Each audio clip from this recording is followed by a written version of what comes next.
I'm your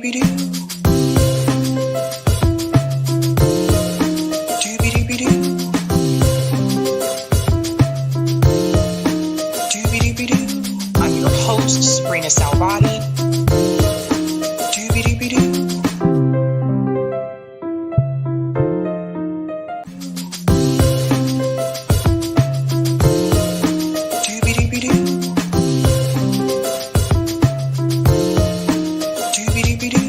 I'm your host, sabrinasalvati.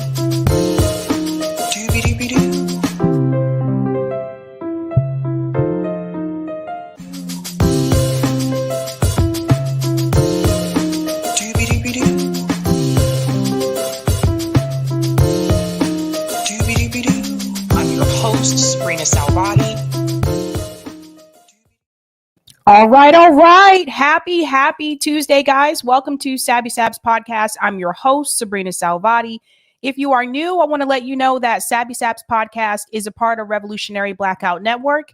You can catch me there on Tuesdays, Thursdays, and Fridays.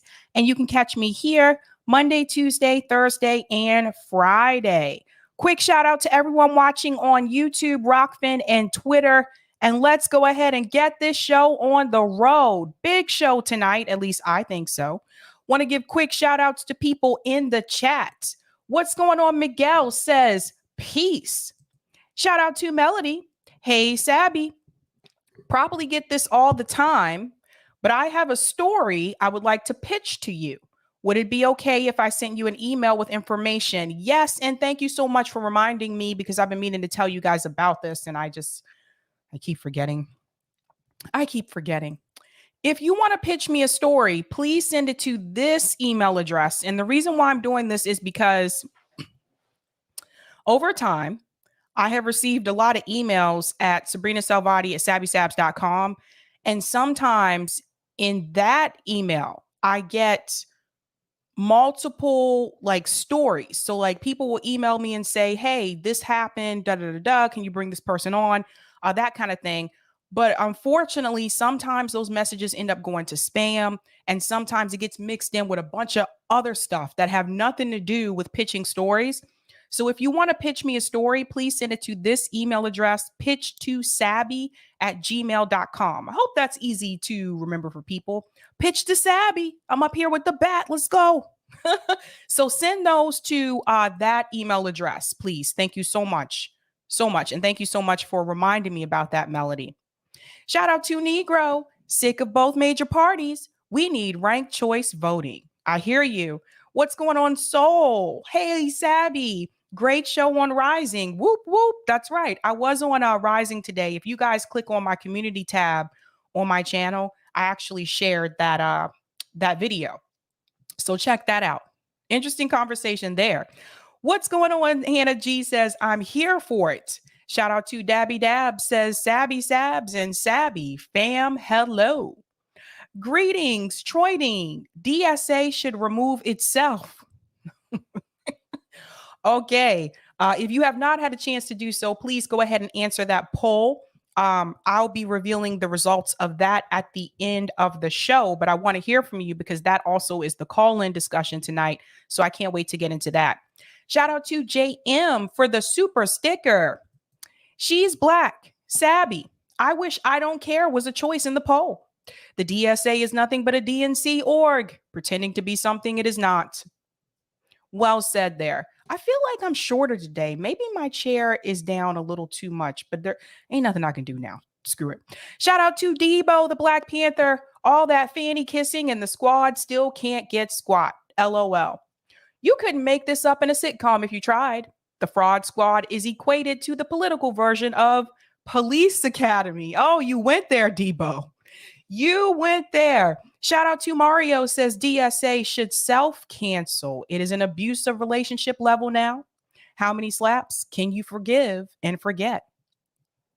Greetings to James, who is a Sabby member. Time and time again, the squad and everyone with a D in front of their name has failed us and disappointed.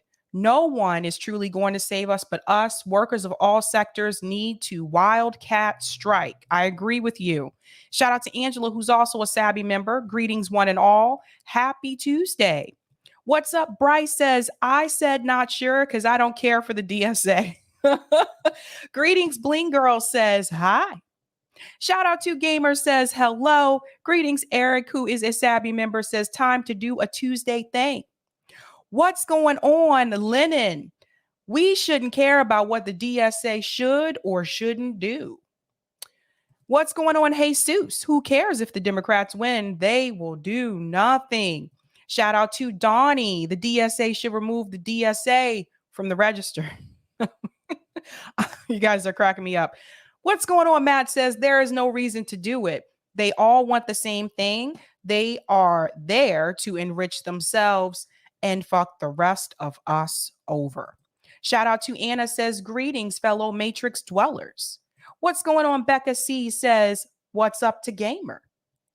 Shout out to Aries says, hey, everybody. Greetings, Jay Tolbert. Good evening, Sabby, and everyone in the chat. What's going on? Pachico, Rone, who's a Sabby member, sends love. Shout out to Delthea, who's also a Sabby member, says, howdy, howdy, all you beautiful people. And what's going on? Bad Cookie says, evening all. All right, guys, let me go ahead and give a quick shout out to Sabby patrons. Thank you guys so much for your support. I really do appreciate your help. If you're interested in being a Sabby patron, I have 5 categories: members, Sabbies, Sabsters, Sabinators, and of course, the ultimate. All of their names are listed here. You can also see their names scrolling across the bottom of the screen on the little ticker there as well. And I want to give a shout out to a new Sabby patron. Over here, we call them newbies. Let's go ahead and give it up for Mindy McDonald. Thank you so much. Really appreciate your help, guys.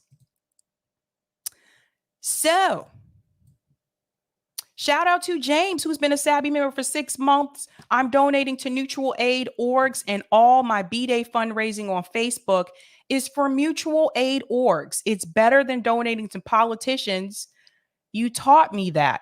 Oh, well, thank you, James. I'm glad that I'm glad that we're teaching you something. Like myself, those of us at RBN, I'm glad we're doing that.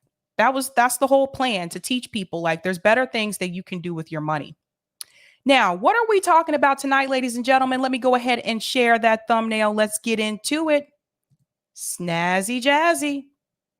All right. Tonight, we are discussing the Georgia Senate runoff. And of course, Barack Obama is a part of this as well. I'm going to tell you how he plays a part in all of this, as well as the polling for Warnock and for Walker. We're also going to do a check back later on to see those numbers as well as those numbers come in. I'm also going to discuss DSA frowns at AOC and Cori Bush, the Democratic Socialists of America. I have a lot to say about that. I said a little bit about that this morning on Rising. We're going to go a little bit deeper here. I'm also going to discuss, believe it or not, John Bolton 2024. This is not a joke. Some of you are probably shocked. This would be a catastrophe. But we need to talk about it. Why is new text on there? Oh, man, did I leave that up on the thumbnail? Oh, well. And then also Ann Garrison, who is a contributor for Black Agenda Report and the Gray Zone. She will be here at 8 p.m. Eastern Standard Time to discuss this situation going on in Africa. So there's 2 different parts that she's going to break down for us. So I'm looking forward to that as well. Really quick, guys, if you're just joining, go ahead and hit that like button. That helps us out with the algorithm here. And we're going to go ahead and dive right in. So I want to get started with this first story here about John Bolton. Yes, you heard that correctly. John Bolton has actually announced that he is considering running for president for 2024. Mr. Walrus Mustache himself. I kid you not. Now, that would be terrible. And I'm going to explain to you why that would be terrible, because you need to know a little bit about John Bolton's history. The last thing we need is another warmonger and someone who's a part of the intelligence community, someone who's a national security advisor, the last thing that we need is for them to be president of the United States. Now, I'm going to get into that, but first, I want you to hear the announcement from him himself. Now, John Bolton was on Meet the Press, and he had some things to say about politics in this country in reference to the Republican Party and the Democratic Party, and why he seems to think that he would be the one to save us all. It's hilarious, but it's happening. Let's get into it. You've just made some news there. You are essentially telling us that you would consider getting into the 2024 race. Absolutely. I think to be a presidential candidate, you can't simply say, I support the Constitution. You have to say, I would oppose people who would undercut it. You know, we used to have a thing in the House of Representatives called the House Un-American Affairs Committee. I think when you challenge the Constitution itself the way Trump has done, that is un-American. Let's stay here for a moment. Just walk me. So that's all you need, John? All you need to do is this is your plan as president, just to uphold the Constitution? Who told, I'm looking at this and, I'm seeing this from a different angle. And I don't know why he has this mustache. Like, it really is like a walrus mustache.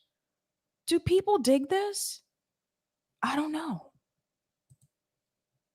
Undercut it. You know, we used to have a thing in the House of Representatives called the House Un-American Affairs Committee.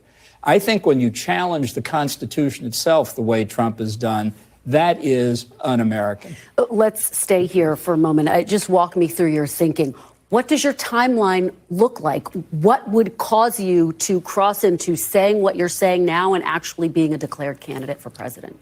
Look, all of the potential candidates know what Trump has said. This is no secret to anybody. I don't see why they aren't saying it right now. I think the voters, the Republican voters, people who choose the Republican nominee, nearly 95% disagree that Donald Trump is more important than the Constitution. I'm afraid there are some who would stick with Trump on this. What does a candidate have to lose by appealing to 95% of the base of the Republican Party? And you believe that you would be that candidate, John? John Bolton believes that he's the one that people would want? I don't think so. I don't think so. It's really interesting how people will insert themselves into these situations. Like they think that they're going to be the one that's going to solve it all, right? So you want to uphold the Constitution. All right, cool. No problem with that. But I think you need a little bit more than that for voters to show up and vote for you for president of the United States of America. Like, if that's what you're running on, that's a lost cause, bud.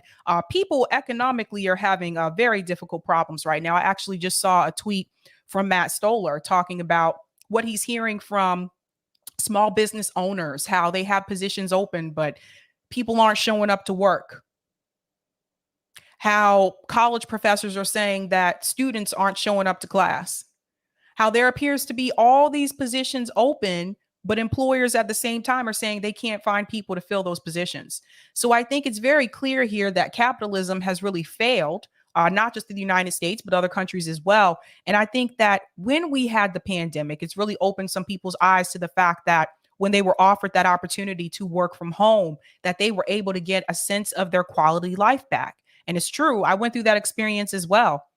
I think part of the reason why people are refusing to go back to work is because for those of us who were working from home, we did see just how much of the day that we were missing, especially if you live in a large metropolitan area like I do, and you were used to sitting in stressful traffic, horrible commutes, and then you didn't have to deal with that because you were working from home, right? So capitalism is failing people. People are stressed. People are burned out, and people just don't want to put up with it anymore. And I think the pandemic really opened some people's eyes. Not everyone. Some are still a little shut, like that movie Eyes Wide Shut. Some of them are still a little bit like that.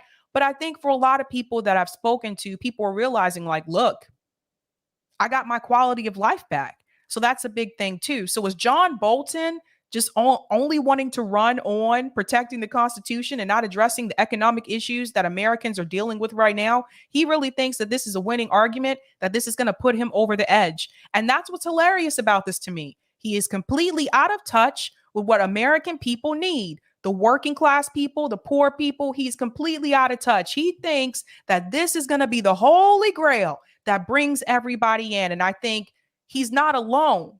That's the problem. There are other people that think they can just run on this type of message and that's going to be enough for people to come out. Okay, John, let's back up just a little bit. I can't even believe he's thinking about doing this. What does a candidate have to lose by appealing to 95% of the base of the Republican Party? I actually think most Republican elected officials in Washington disagree with Trump on this, but they're intimidated. This is the time where there's strength in numbers. The more people who tell the truth, the easier it is for everybody else. So what do you have to see that would make you say, now is the moment that I am going to declare my candidacy? I'd like to see Sherman-esque statements from all the potential candidates. If I don't see that, then I'm going to seriously consider getting in. And what is your Sherman-esque statements? Hold on to that for a second. He wants to see Sherman-esque statements from all the candidates. Now is the moment that I am going to declare my candidacy. I'd like to see Sherman-esque statements from all the potential candidates. If I don't see that, then I'm going to seriously consider getting in. And what is your timeline, Ambassador Bolton? Well, I think it's going to have to be pretty short. We've already got one declared candidate for president in the Republican Party who doesn't believe in the Constitution. This is serious business. Okay. So let's look at this piece here. I want to see this Sherman-esque statement because I don't like it when we hear these phrases on mainstream media and then they just kind of blow over our head. Let's take a look at what he's actually talking about here. So I'm just going to share this very quickly. La-di-da-di-da. Sherman-esque statement. What's John talking about?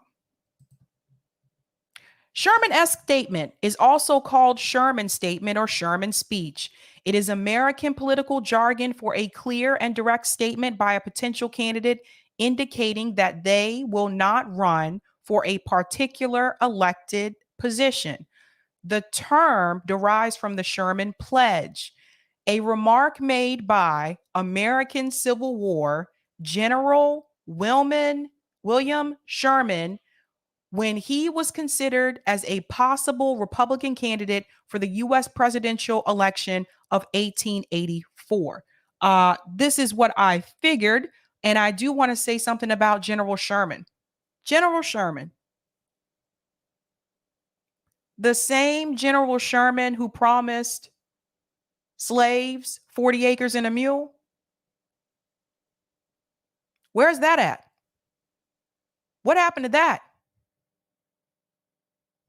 Why isn't he adopting that Sherman statement? Because that hasn't happened. Is John Bolton going to get on board for reparations? Probably not. That's who he's referring to, General Sherman. So there's that part. Now, I want to talk about John Bolton's history here, because I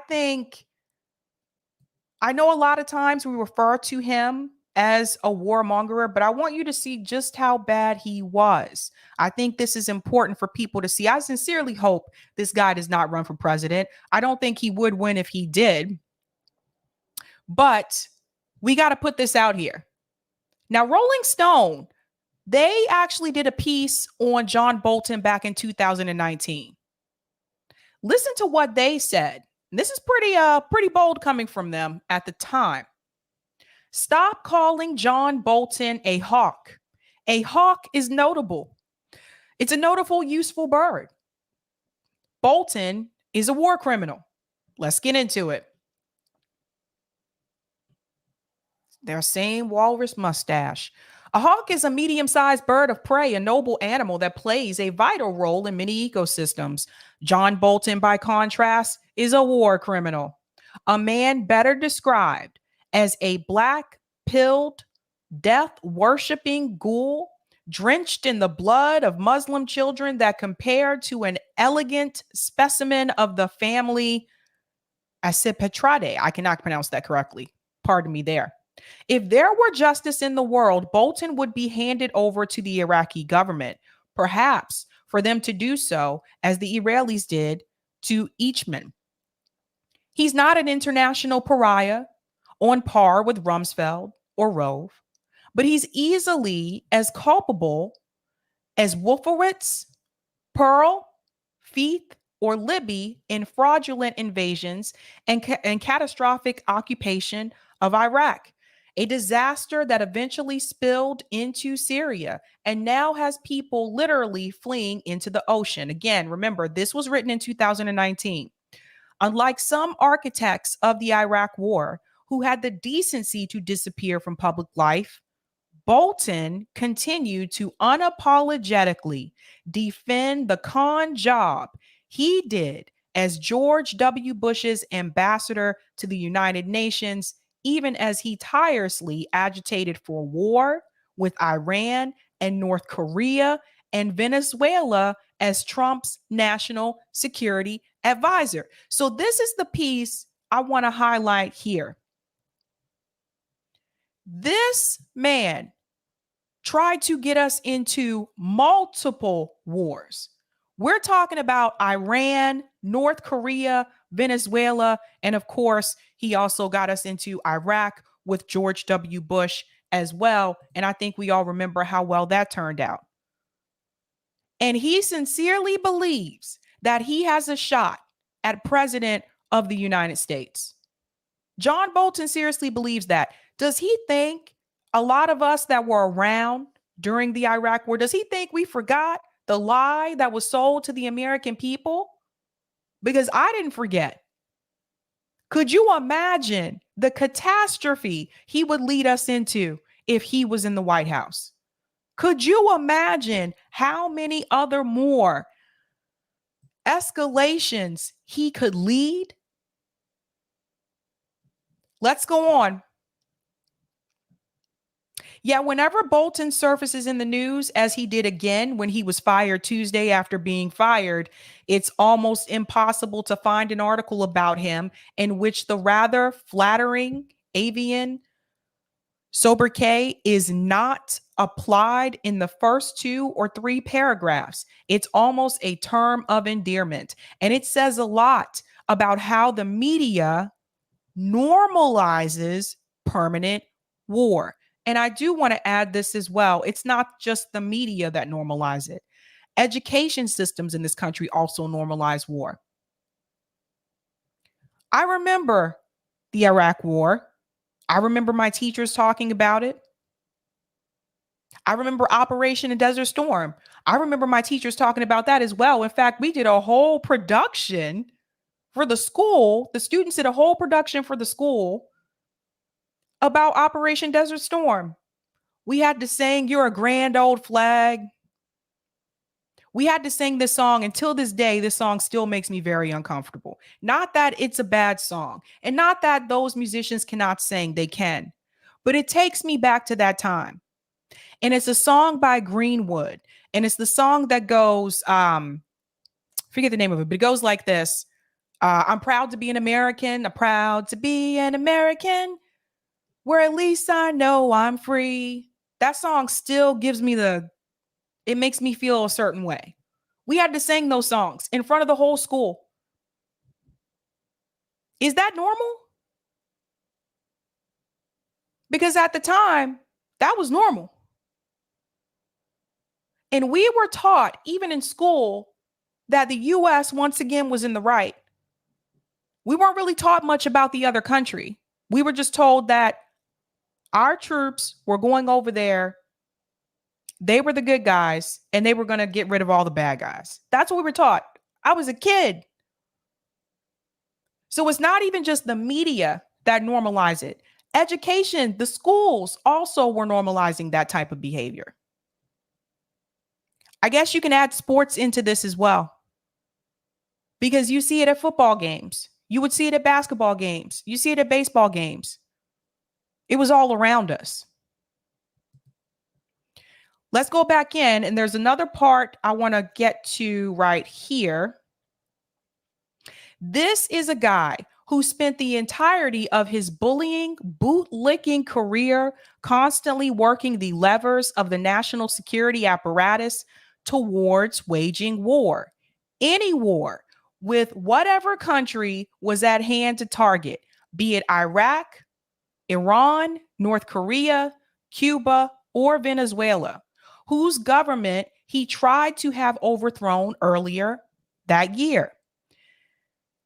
In a Blackley comic show of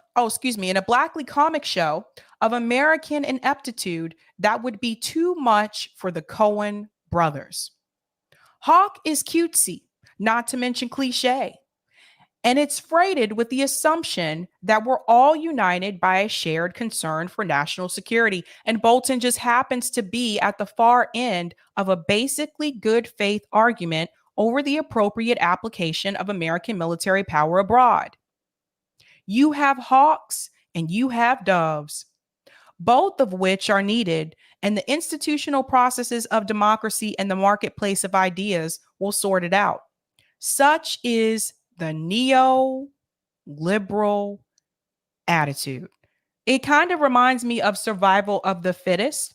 And, you know, I used to hate when people would use that term, like, it's all about survival of the fittest. When I would bring up these conversations, even in high school, or what about people who are poor? What about people who grow up in poverty? People would actually say things like, when I was in high school, they would make these comments like, well, it's the survival of the fittest. Really did not like that. And I still don't like that today. Because it gives this idea that the strong will survive and the people who don't survive weren't strong. They never mention that the people who don't survive, it's not necessarily that they're not strong, but more so that sometimes they don't survive because they don't have the resources. But people will make those comments. That's a neoliberal attitude. This is what they're pointing out here. In addition to their all is relative, we're on the same team intellectual slushiness. The Washington press corps is so blinded by loathing for Trump that they can't appreciate Bolton's firing as a positive development, at least for the time being. Don't count on the Times, the Post, CNN, or MSNBC to note that Trump, for all his madness, has been a counterweight to the bipartisan war machine. Maybe it's only because he's dumb and lazy and senile, but Trump is a president whose body count approaching the 3-year mark is almost certainly lower than Obama's and Clinton's, and orders of magnitude lower than either Bush's or Reagan's. That means little to an establishment that sees foreign wars as the natural order of things. So here's another piece here. Natural order of things. Let's remember these phrases. Natural order of things. And the other phrase that I pointed out, neoliberal attitude. And the other piece here, if I can find it, normalizes permanent war. Those are the key phrases I want you guys to remember here. And I think the point that the writer that he was trying to make is that at the time Trump was terrible and Trump was obviously ridiculous. But the media was so focused on Trump's outbursts and his craziness and his ridiculousness that they didn't even see the firing of John Bolton as a good thing, when that should have been seen as a good thing. This guy was trying to get us into all other disasters. This is crazy. I don't understand how they could shun that. So shout out to the Rolling Stone for calling that out. So that's a big thing to point out here. Like, sometimes, listen, don't be so blinded or so focused on Trump derangement syndrome to the point where you can't even acknowledge that firing a warmonger and a war criminal like John Bolton was actually a good thing. but he wants to run for president. This is where we are now.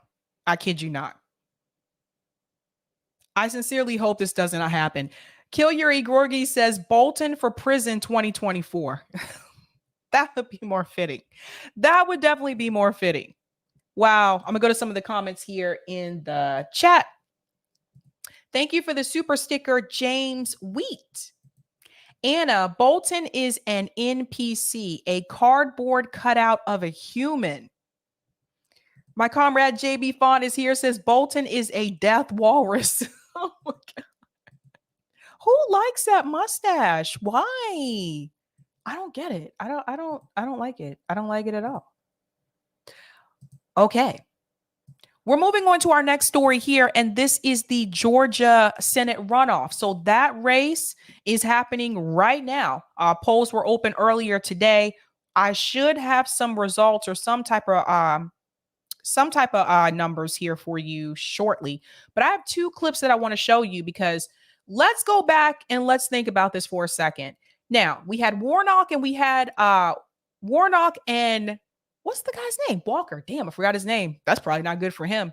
Warnock and Walker during the midterms, close race, but because of the way that runoffs work in Georgia, because neither one of them reached that 50% threshold, even though Warnock was ahead of Walker, it goes into a runoff. So that's why this runoff is happening. So today, that is the thing in Georgia. But before this even started today, Barack Obama did make an appearance in Georgia, of course, to get people to come out and vote for Raphael Warnock, which I think actually may help him based on what I've seen so far with some of the polling numbers here. Again, that's just the polling numbers. I don't know what's actually going to happen tonight.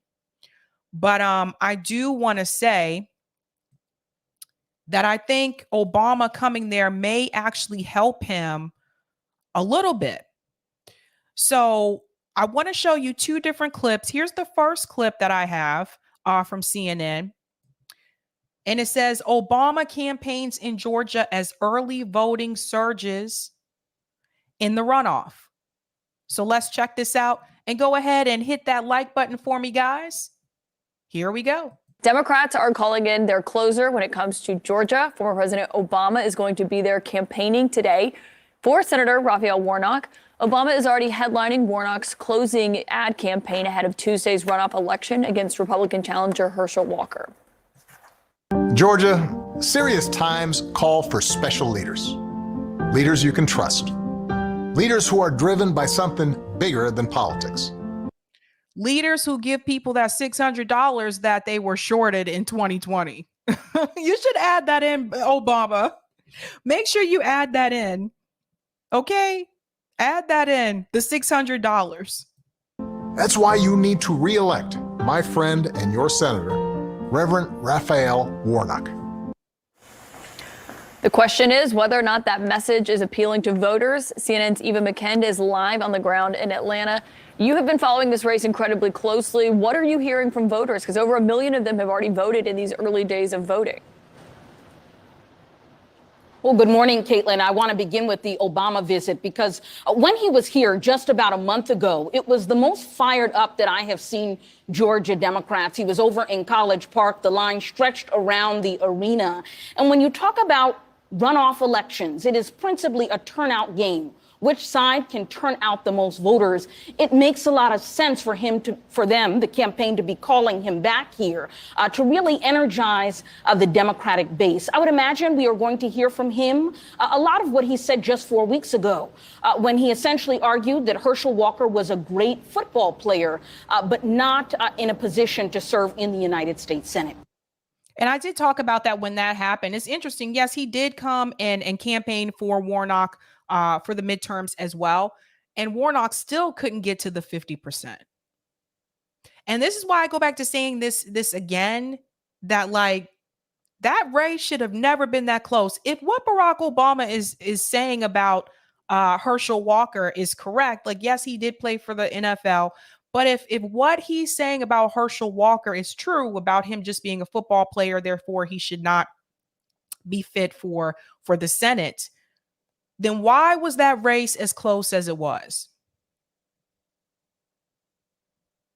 Sabby, do you think Obama will reach black folk in Georgia or just the PMC crowd or both? I mean, some people are going to come out. Well, they already have. Some people came out just to see Obama. Like, I'm just going to be real. Some people will just show up just to see Barack Obama and say, I got to see Barack Obama speak. I do think the turnout is going to be stronger this time around than it was last time. I believe that happened last time too, when it was Warnock and Ossoff when they were running for 2020. Same thing happened, and I think that's going to happen again this time. I don't know. I mean, you know, Obama, he's very charismatic, and some people like him just because of that. Some people like Barack Obama because he was the first African-American president. So he does still have that appeal with a lot of people. Believe it or not, most people are not turned off by Obama like I am. Most people are not. And so I think he can conjure up more support for Warnock this time around instead of last time. But what I will say, though, is still he came there last time for the midterms, and it's still very close, and Warnock still couldn't get to that 50%. So you have to ask yourself, why, you know? I don't know. But like I said, some people are more likely to show up the second time around instead of the first time around. Caitlin. And so when it comes to the voters, you know, there are those 200,000 voters who did vote for the Republican governor just a few weeks ago, but did not vote for the Republican Senate candidate. I know that they've been trying to appeal for them. Is Herschel Walker out on the road? What is his schedule looking like in these last few days? Both of the candidates have very busy schedules, and you are right. Both sides trying to capture those moderate voters. As I've been out on the trail, though, speaking to people, I was at a Latinos for Warnock event last night talking about star power with Obama. Tessa Thompson and America Ferrera were there. But as I was speaking to voters, it seems as though both sides really have their minds made up. One woman told me that she is actually more progressive than Senator Warnock, but supports him and believes he does a good job of appealing to moderates in this southern state. Meanwhile, Herschel Walker supporters tell. Did you catch what she just said there? She said that Warnock does a good job of appealing to moderates. So you see, once again, this is what it's all about. I want to remind you guys, Raphael Warnock did not vote for the bill to protect same-sex marriage. He didn't vote for it. Be very clear. I can pull that up if you want me to. He did not vote for that bill. Now, some people are saying like he probably didn't vote because he's going through a runoff or preparing for the runoff. I totally get that. I understand where they're coming from at the same time, but still, the question that I have, do you support it or not? Do you support protecting same-sex marriage in this country, or do you not support it? He didn't vote. When it came to the vote for the railroad workers contract, he didn't vote. When it came to the 7-day sick leave for the railroad workers, he did not vote. So people can still give me that excuse that, well, he's got a runoff, so that's why he didn't do it. No, bump that. Do you support 7 days paid sick leave or not? That's the way that I look at it. But let's go back in here, and then I'm going to show you some results in just a second. Tell me that they think that the national media underestimates him and that the national media also underestimates the ground game that Republicans have in this state. Take a listen to what I'm hearing. Being out here to see Senator Warnock and having him kind of be part of the voice that we've been wanting for so long here in Atlanta. When Herschel decided to run for Senate, it was a no-brainer for us. We don't know his opponent, but we do know Herschel. So there are 2 days left of early voting in this state, today and tomorrow. And then, of course, folks can vote on Election Day on December 6th. Caitlin? And everyone is looking to see what will happen on Tuesday, 50 or 51 seats for Democrats. So thanks so much, Eva. Democrats are calling. Okay, so let's go ahead and check and see what is happening right now, because I told you guys that I believed that Warnock was going to get more support this time around, just like last time. I don't know what it is about him that people have to come out. They have to come out stronger the second time around than the first time around. I don't know what that's about, but we're going to check in here. Looks like this is live. It is live. All right, let's do it. Let's do the damn thing.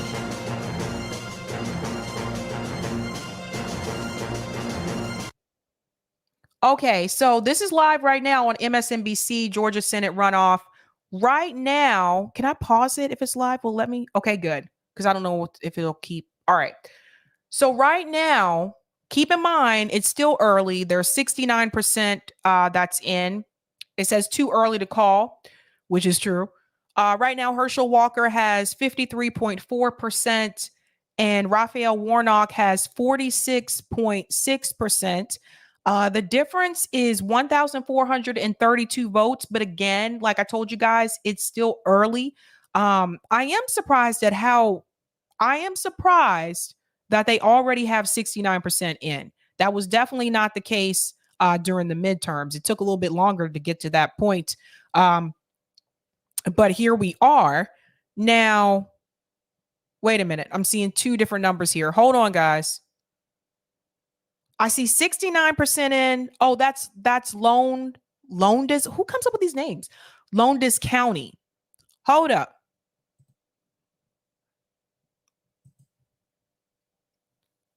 Oh, they're doing it by county again. I don't like that.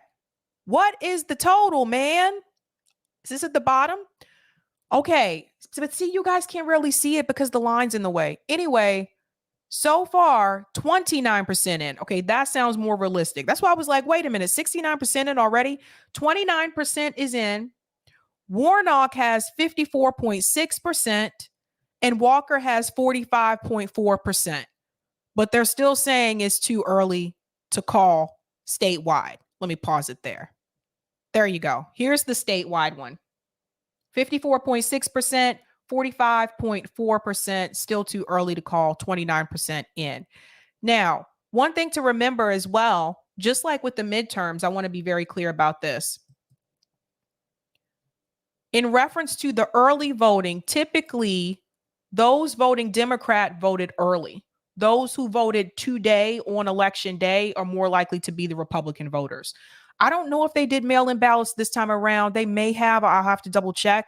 But typically, that's how it works. Like, for whatever reason, people who are voting Democrat tend to vote earlier, and the Republican voters tend to vote on the same day.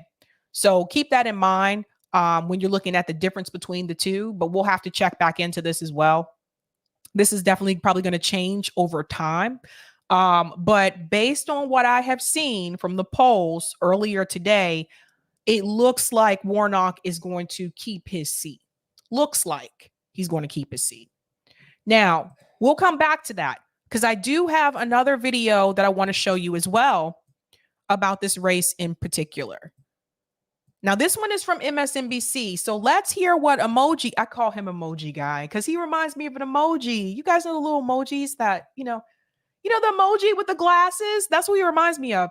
Anywho, let's see what Chris had to say about this. Now, again, this is also in reference to Obama coming out, his support for Warnock over Herschel Walker. So let's get to it. The Georgia Senate runoff election between Democratic Senator Raphael Warnock and Trump-backed Herschel Walker is just 5 days away.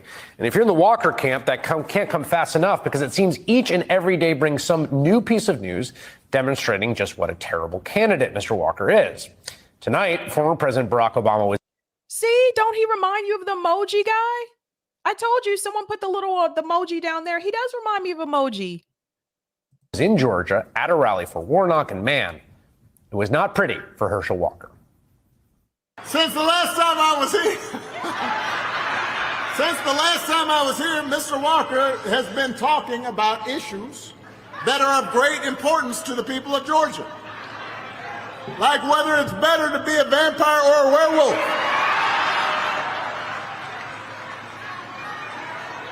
This is why I don't even understand why this race became as close as it is, to be honest with you. Herschel Walker is ridiculous. But Raphael Warnock, this is what I was saying about him. How did you even let it get to be this close between the two of you? You were the incumbent, and Herschel Walker is not serious. Anyone paying attention can really see he's not really serious. This is a debate that I must confess I once had myself. When I was 7. Then I grew up. In case you're wondering, by the way, Mr. Walker decided he wanted to be a werewolf, which is great. As far as I'm concerned, he can be anything he wants to be, except for a United States Senator.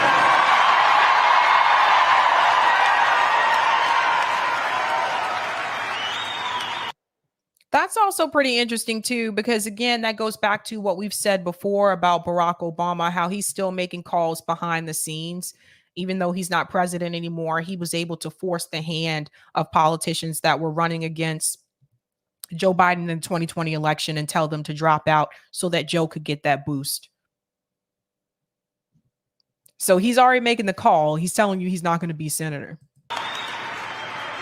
Since the last time I was here, apparently he also claimed that he used to let me beat him at basketball. But then he admitted that we've never actually met.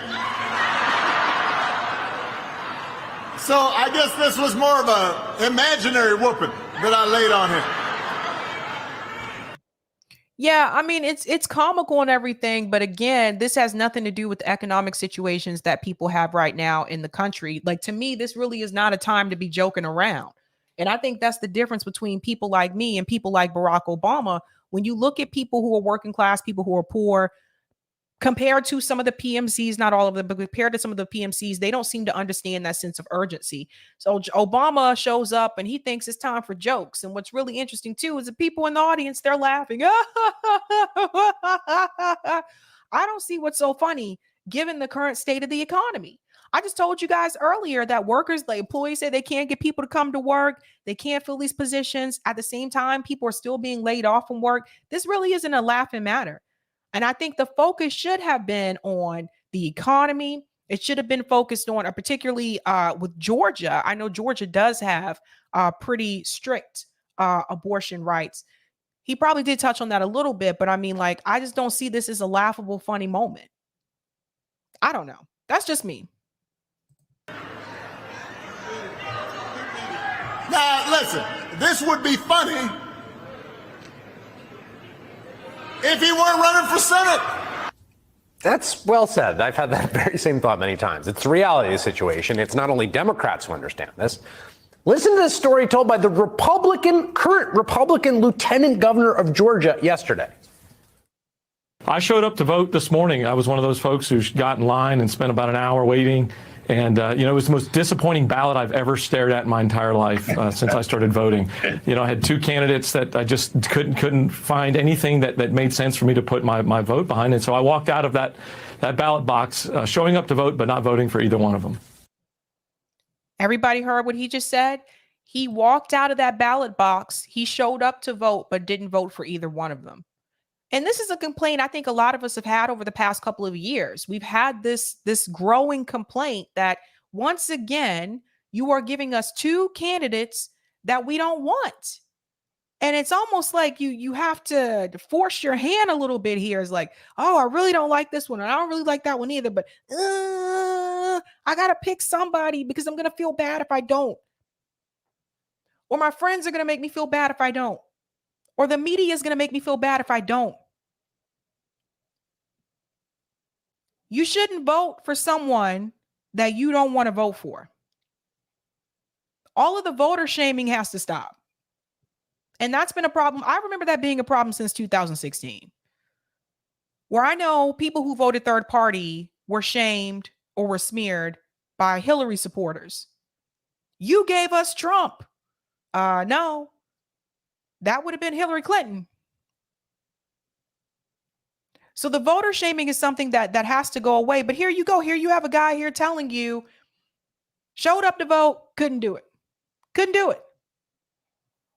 I'm surprised they actually aired this on MSNBC, to be honest with you.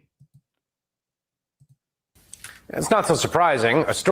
And I say I'm surprised they actually aired it on MSNBC because that's just not a criticism of Herschel Walker. That is also a criticism of Raphael Warnock. That tells you that neither one of those candidates are powerful enough or strong enough that people feel compelled to come out and vote for them.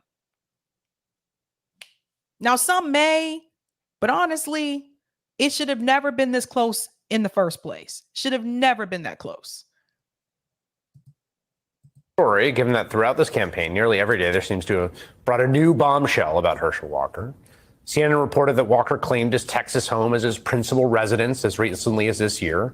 The Daily Beast revealed that the place Walker's so-called home in Georgia was rented out as recently as last year. And then today, another explosive report by the Daily Beast, a former longtime girlfriend coming forward with a harrowing and detailed account of their 5-year relationship, including a, quote, violent episode with the football star, who she believes is unstable, has little to no control over his mental state when he is not in treatment. And I 100% support, by the way, we need to, call out any type of abuse.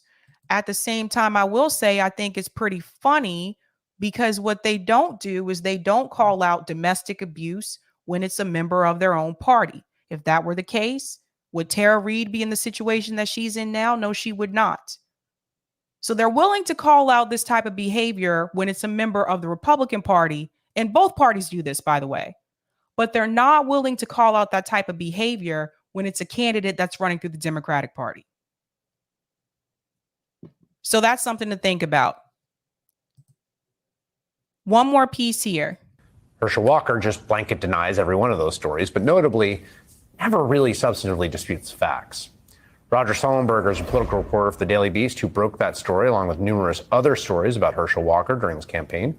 Hillary Hawley is a Georgia political organizer, currently executive director of Care in Action, which is mobilizing voters in the runoff, and both join me now. Hillary, let me start with you about that mobilization. We've seen huge early voting numbers, record-setting early numbers. But, I think there's this general assumption, well, big turnout, good for Democrats. But this was interesting from the Atlanta Journal-Constitution. The first full day of early voting in all of Georgia's 159 counties. Turnout was particularly robust in lightly populated rural counties that Walker carried in the midterm.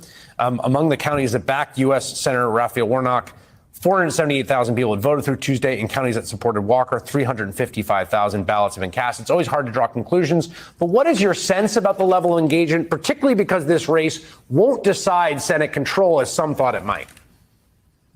Yes. Well, first, thank you so much for having me this evening. I will say this over the weekend. So this past weekend, which we had to fight so hard to get, right? The Republicans tried to ban Saturday voting, and because of the Mark Elias lawsuit, we were able to get Saturday voting. Over that time, we had over 70,000 people vote. And what we have seen over the past week is we've seen hundreds of thousands. So we're averaging over 250,000 voters every single day. And the reason because of that is we have canvassers, so such as Care in Action, Black Voters Matter, the labor organization Unite Here. We collectively are knocking over 200,000 doors a day. We have knocked over 3 million doors so far. And so when I'm looking at the turnout, Chris, I'm looking at our voters who are showing up. And as you just saw, we have some Republican voters who are voting for Warnock. That's right. And so we're feeling great on the ground. Yeah, that. Okay. And we'll go ahead and stop there. Like I said, we'll go back and check out the numbers again in just a second. But I do see that Ann is here. And if you are ready, if you could just go ahead and give me a thumbs up whenever you're ready. All right, cool. I'll go ahead and bring you on. Hello. I think you're muted.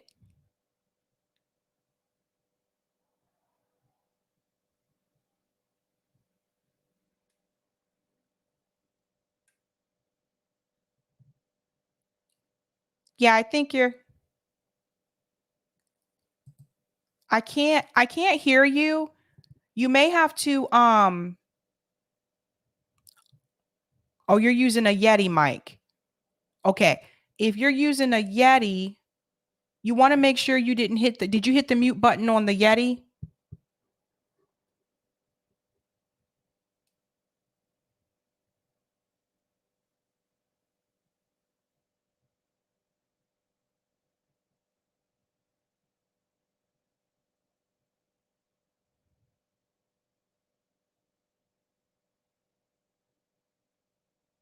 I can't. On your Yeti mic, you should have the knob turned all the way over to the fourth symbol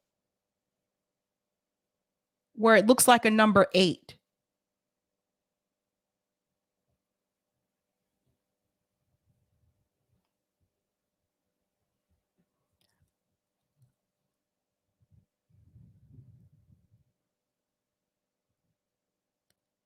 I can't hear you. You may have to hop out and hop back in. Cuz your mic we just can't hear you.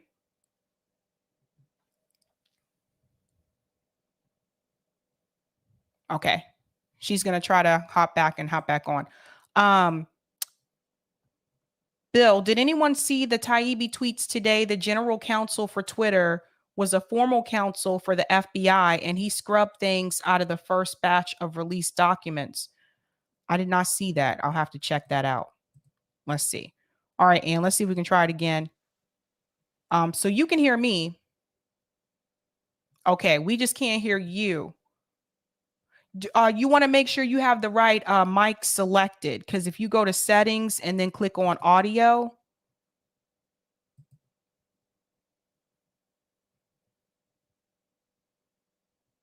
yeah, I can show you how to do it too. Let me yeah, I'll show you. I can share my screen. Let me see if it lets me.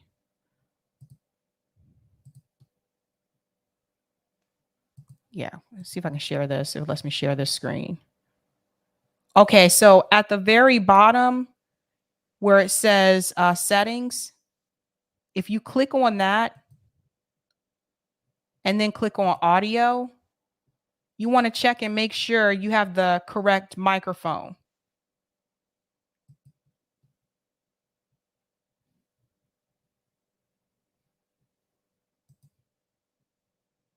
Because I think this happened one time before with Shaman. I'm trying to remember. I know the mic, and you have your gain turned up on your microphone.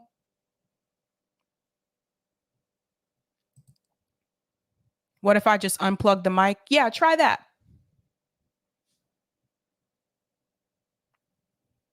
Okay, now you have to unmute yourself.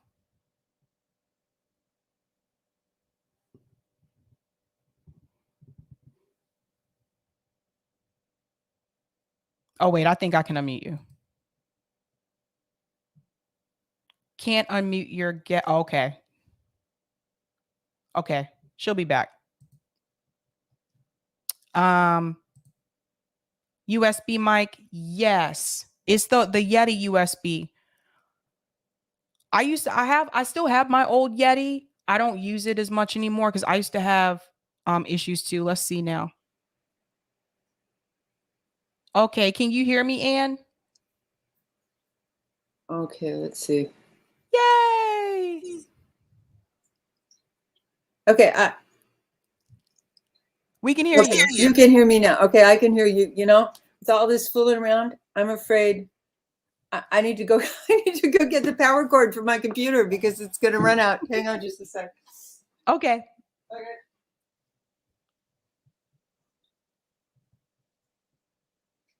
What's that, the Traveler? Oh, sometimes computers have a button that mutes your microphone. Oh. I don't think mine does that, but that's good to know, the Traveler. Thank you. Oh, look at all the tech support in the chat. You guys are so sweet.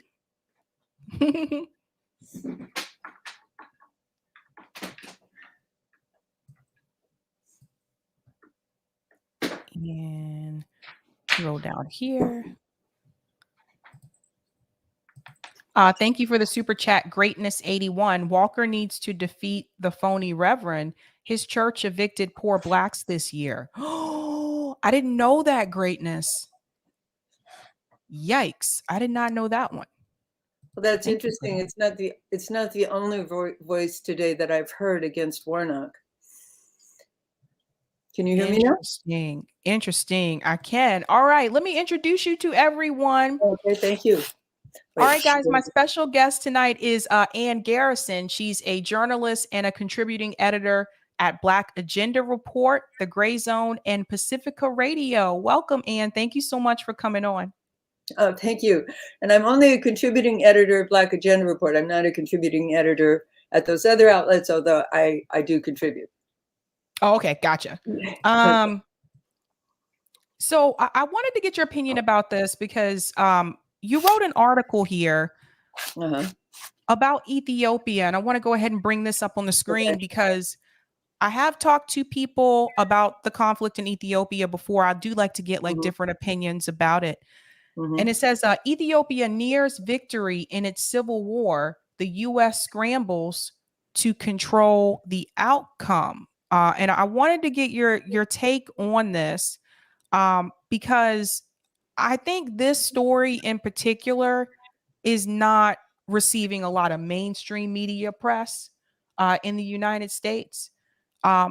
But I do know that Ethiopia does have a lot of natural resources. Like this is something we've talked about on here before. But what's your take on this? Like, first and foremost, like why do you feel this conflict is happening in Ethiopia, and how is the United States involved? You know what? I think I'm going to take off my glasses because all I can see is glare when I look, but then I won't be able to see you. I don't know which is better. I guess I'll leave them on because I need to see. But the U.S. dominated Ethiopia for 27 years. The TPLF dominated, that's the Tigray People's Liberation Front, dominated Ethiopia for 27 years. And the TPLF more or less did the U.S. bidding in Africa and the Horn of Africa. The U.S. tolerated the TPLF's brutality towards its own people, so long as it was an obedient client. In 2006, the U.S. backed Ethiopia's invasion of Somalia to overthrow the Islamic courts, which were a religious government, but not extremely fanatical, not Islamic fundamentalists or fanatics, and they had restored stability to Ethiopia, to Somalia, after many years of instability. Since that invasion, Somalia has not seen the same sort of stability, and it's been al-Shabaab and disunity and drone bombing, U.S. drone bombing ever since. In 2018, the TPLF, the Tigray People's Liberation Front, was finally overthrown by popular protest, and Prime Minister Abiy Ahmed came to power. There was a brief period of exultation and hope in the Horn of Africa. Abiy Ahmed negotiated peace almost immediately with its neighbor Eritrea, which the TPLF had been at war with. The Ethiopian government, dominated by the TPLF, had been at war with Eritrea for many years, whether in fact, de facto, from 1998 to 2000, and in fact, from 1998 to 2000, and in skirmishes on the border ever since, up until 2018, when Prime Minister Abiy Ahmed negotiated peace. And he also entered into something called the Tripartite Alliance between Ethiopia, Eritrea, and Somalia. This was an agreement about regional cooperation, cultural, trade, security cooperation. That was more independence in the Horn of Africa than the U.S. wanted to tolerate. As I'm sure you know, the U.S. wants to control the whole world. this thwarted their fundamental foreign policy objective of global hegemony. And so they started to undermine that. I don't think, well, the TPLF attacked the northern command base of the Ethiopian army in Tigray on November 3rd, 2020. I don't think they would have done that if they did not believe that they would have had the support that they have had from the US, political, diplomatic, narrative support, possibly logistical and arms support. We don't know that, but definitely political, diplomatic, and narrative support. The Western media has been overwhelmingly on the side of the TPLF and supporting this narrative about Tigray genocide. And there's a genocide taking place in Tigray. At first, this frightened a lot of Ethiopians into imagining that the US might intervene militarily, because genocide has become, allegations of genocide have become an excuse for US intervention. That was the excuse for the US intervention in Libya and in Syria. But instead, the TPLF excuse me, I'm trying to get in the center of the screen, has dragged on. Finally, a peace agreement was signed on November 3rd, and an agreement for implementing the peace was signed on November 12th. And at this point, I'd say Ethiopians and others who are following this conflict are holding their breath to see if the peace holds. At the same time, there's another conflagration in the Oromia province, in the southern part of Ethiopia, and fears that could further destabilize the country. Do you want to take it from there? Yes, because there's something, well, two questions I have. The first one is this idea of a genocide. And I ask this question because we've heard this before with other countries, and then the State Department will report back and say there's no, for example, the Uyghurs in China. So there was this claim of a genocide, but then when I researched the State Department said that there was actually no evidence. They didn't have enough evidence to claim that it was. So how does the US government decide what is technically their definition of a genocide in reference to their need to intervene? How do they decide? I think you just said it yourself. It's a question of whether or not they want to intervene. There are various members of Congress who have impatiently asked the State Department to make a designation of genocide. But actually, it's only the UN Security Council that can do that lawfully. If the UN Security Council concludes that there is a genocide underway, then they can lawfully organize a multilateral intervention. But for the US to declare that there's a genocide and somehow intervene in whatever way to stop it, that's a violation of international law. Okay. That makes sense. I have another question here. It says that the U.S. wants to impose itself as a facilitator in the negotiations and is hanging sanctions over Ethiopia's head to push for that. So this issue here with the sanctions, and I know you mentioned Somalia as well. My complaint is, where are the politicians that we have in the United States that are from countries like Ethiopia or Somalia, like Ilhan Omar? Why do you feel they're not more vocal about the conflicts in their home country and the US government implementing sanctions on their own people in their own country? Well, Ilhan Omar is a sad case. I don't know anyone from the Horn of Africa who is happy about what Ilhan Omar has done with regard to this conflict or with regard to her home country, Somalia. I mentioned the tripartite alliance between Eritrea, Ethiopia, and Somalia. The president who negotiated that agreement with Eritrea and Ethiopia was Mohammed Abdullahi Mohammed, otherwise known as Farmajo. Is very, very popular if the Somalis and Somali Americans that I know are representative. And he was more or less manipulated out of power.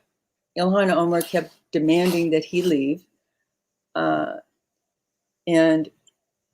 a sign of his popularity after he left was that he was not a wealthy man. He was not a corrupt African politician. He moved out of whatever the presidential quarters are. He was renting a place to live in Mogadishu. And the people held a fund drive to build him a house and a library so that he could, to make it easier for him to continue to be active in Somali politics. That is a pretty strong statement that he had a lot of support. So Ilhan Omar was calling for him to step down. And the other reason that's it's disturbing because he was trying to establish a sovereign Somali state with a sovereign military. We talked about sanctions. There's been an arms embargo on Somalia for many years, which makes it difficult for them to develop an effective military. There is AMISOM. Now it's called something else. It used to be called AMISOM, but there's a UN mission there with UN troops. It's supposed to be fighting Al-Shabaab. It's been there for years and years, and it hasn't been effective. And right after Farmajo was removed from office, within the week, Biden announced that he was sending U.S. troops into Somalia again. The drone bombing had continued when they were gone. It continued under Trump. But after Farmajo left, Biden announced that he was sending U.S. troops in. Farmajo was trying to negotiate the departure of this UN mission. And the new president is not trying to do that. It's been extended. The arms embargo has been extended. European navies are patrolling the Somali coast. And one of the particularly appalling, one of the appalling things about that is that Europe has been dumping toxic waste off the Somali coast for decades. And this includes even nuclear waste. And this has been very well documented. The UN Environment Program has a statement about it on their website, but there's no political will to do anything about it. And that political will would have to come from the Somali government, would have to come from a truly sovereign Somali government with a truly sovereign military.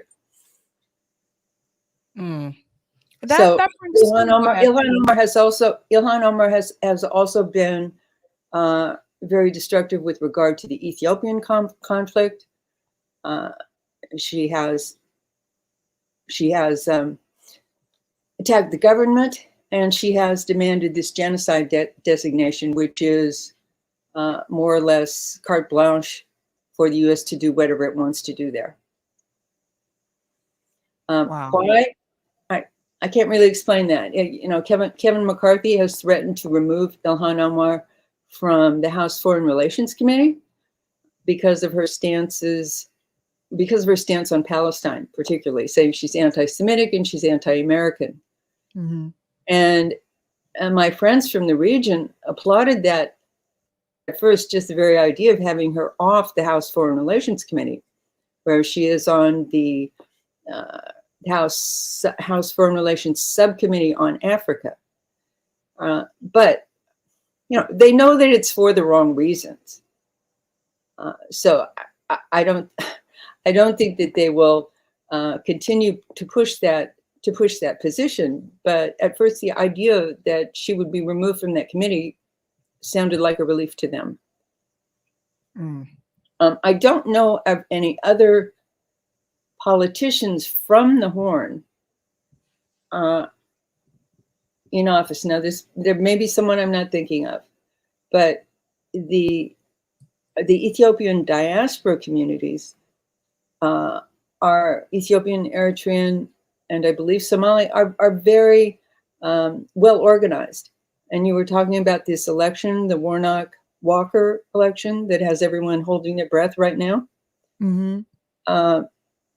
They did a lot of organizing and soul searching about that because Raphael Warnock has supported, he supported the TPLF in the war and the Tigray genocide narrative from the beginning.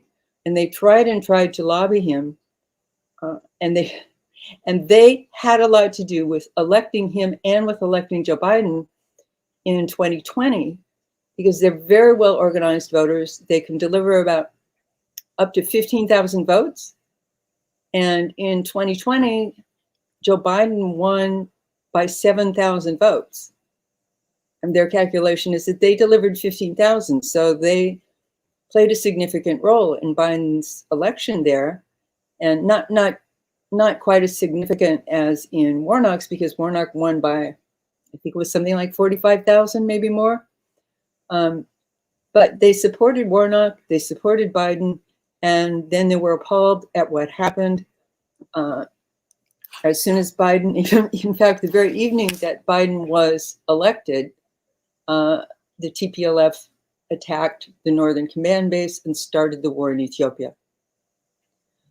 So they did a lot of soul searching about this election and ultimately issued a statement recommending a protest vote against Warnock, not for Walker, but voted boycotting the election or casting, or better yet, casting a ballot with a run-in candidate, voting for your cat or your cousin or whatever. Right. That's interesting. I didn't realize that. I've been learning, I've been finding out more and more about Warnock as time has gone by. But I want to get your take on this as well, in reference to Africa, because there's been a lot of talk about this recently about China's relationship in Africa. And I've talked to different people. Some people have told me that some Africans like this relationship, and then some people have told me that some Africans do not like this relationship. So I'm hearing both sides. One thing that I did want to point out here, when they talk about the key findings, it says that China is attracted to Africa by its natural resources and export markets, while African leaders hope Chinese engagement brings economic development. Yeah. Do you think that China's involvement in Africa, is this going to benefit China more so than Africa, or do you think both of them are going to benefit from this relationship, and why or why not? Well, it's definitely beneficial to Africans. It puts them in a better negotiating position to have various interests to negotiate with, Chinese interests, European and US interests, Russian interests. One thing to understand about China and Russia in Africa is that Russia is so natural resource rich that it doesn't really need African resources. It needs bauxite. Bauxite is one thing that Russia doesn't have that is essential to its industrial base. I'm not sure about the situation with manganese. Ukraine has some of the greatest manganese deposits in the world, but I think their manganese deposits, the manganese is essential to making steel, so it's essential to all kinds of other things. I believe there are manganese deposits also in Russia, but essentially, Russia is not dependent on African resources the way that the US and China are. African resources are to the US and China and Europe an existential concern. Absolutely essential to sustaining their industrial base. That's interesting. Because some people are referring to it. This is how some people have spoken about it. Some people have said that, well, it's really nice that China is trying to help out Africa. But then at the same time, other people have said this is just another form of colonialism. Well,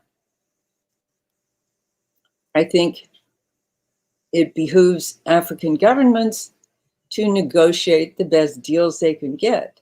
And I was in Ethiopia and Eritrea in a bit of March, April, May, and June. And I went to Eritrea, and one thing that drew me to Eritrea, is that they have demanded a fair price for their natural resources. One of the first efforts was the Bisha gold mine, and African countries need the technology, mining technology, of the industrial nations to be able to develop their mineral resources. But it's a matter of what kind of, the question is, what kind of deal are they going to strike? A Canadian company was going to develop the Bisha gold mine, and a German company was going to finance it. The US bullied the German company out of doing that. And then a Chinese finance company came in, did the financing, and another Chinese company ultimately bought the Canadian company's interest in that mine. But the deal is about 50-50. And that's unprecedented in Africa. Often, mining company comes in and says that they're going to give the African country something like 5%, and then lies about how much they're extracting anyway. And an example I often use is Chad, where they have nothing to show for the ExxonMobil Chad Cameroon pipeline, but a lot of pollution. So Eritrea has really been groundbreaking in that way. And I had a conversation with the chief development strategist there, and he said to me that no Chinese contractor would get a contract that an Eritrean contractor could do, and that any company that was going to do business in Eritrea had to train and employ in Eritrea. So it's a question of what kind of bargain the African countries insist on, and Eritrea sets a precedent that hopefully others will follow. Okay. One of the things whether it's China or the US or Russia or anybody. Go ahead. Right. One of the things it says here is that African reactions to Chinese involvement have been mixed. Government officials have been overwhelmingly positive, while other elements of African societies criticize China for what they see as an exploitative neo-colonial approach. So that's what we mentioned that. And it says that US and Chinese goals in Africa do not necessarily conflict. And the engagement of both economic powers could be advantageous to Africans. Do you think the US government sees this as a threat? And I ask that question because Africa is one continent that decided to remain neutral in reference to Russia and Ukraine. They said they're not supporting either side on this. Yeah, exactly. Yeah. China has been guilty of terrific labor exploitation in Africa. And there have been times when they brought Chinese labor and exploited that. But again, it's a question of what kind of bargain the African countries demand and are able to get. When I was in Ethiopia, I saw considerable infrastructure development undertaken by Chinese concerns. I was in a place called Lalibela. This was during a ceasefire in the war. There was a 4 or 5 month ceasefire that was going on when I was there. But everything was still in a holding pattern. I was in a place called Lalibela, And I went north to visit an IDP camp in Sakota.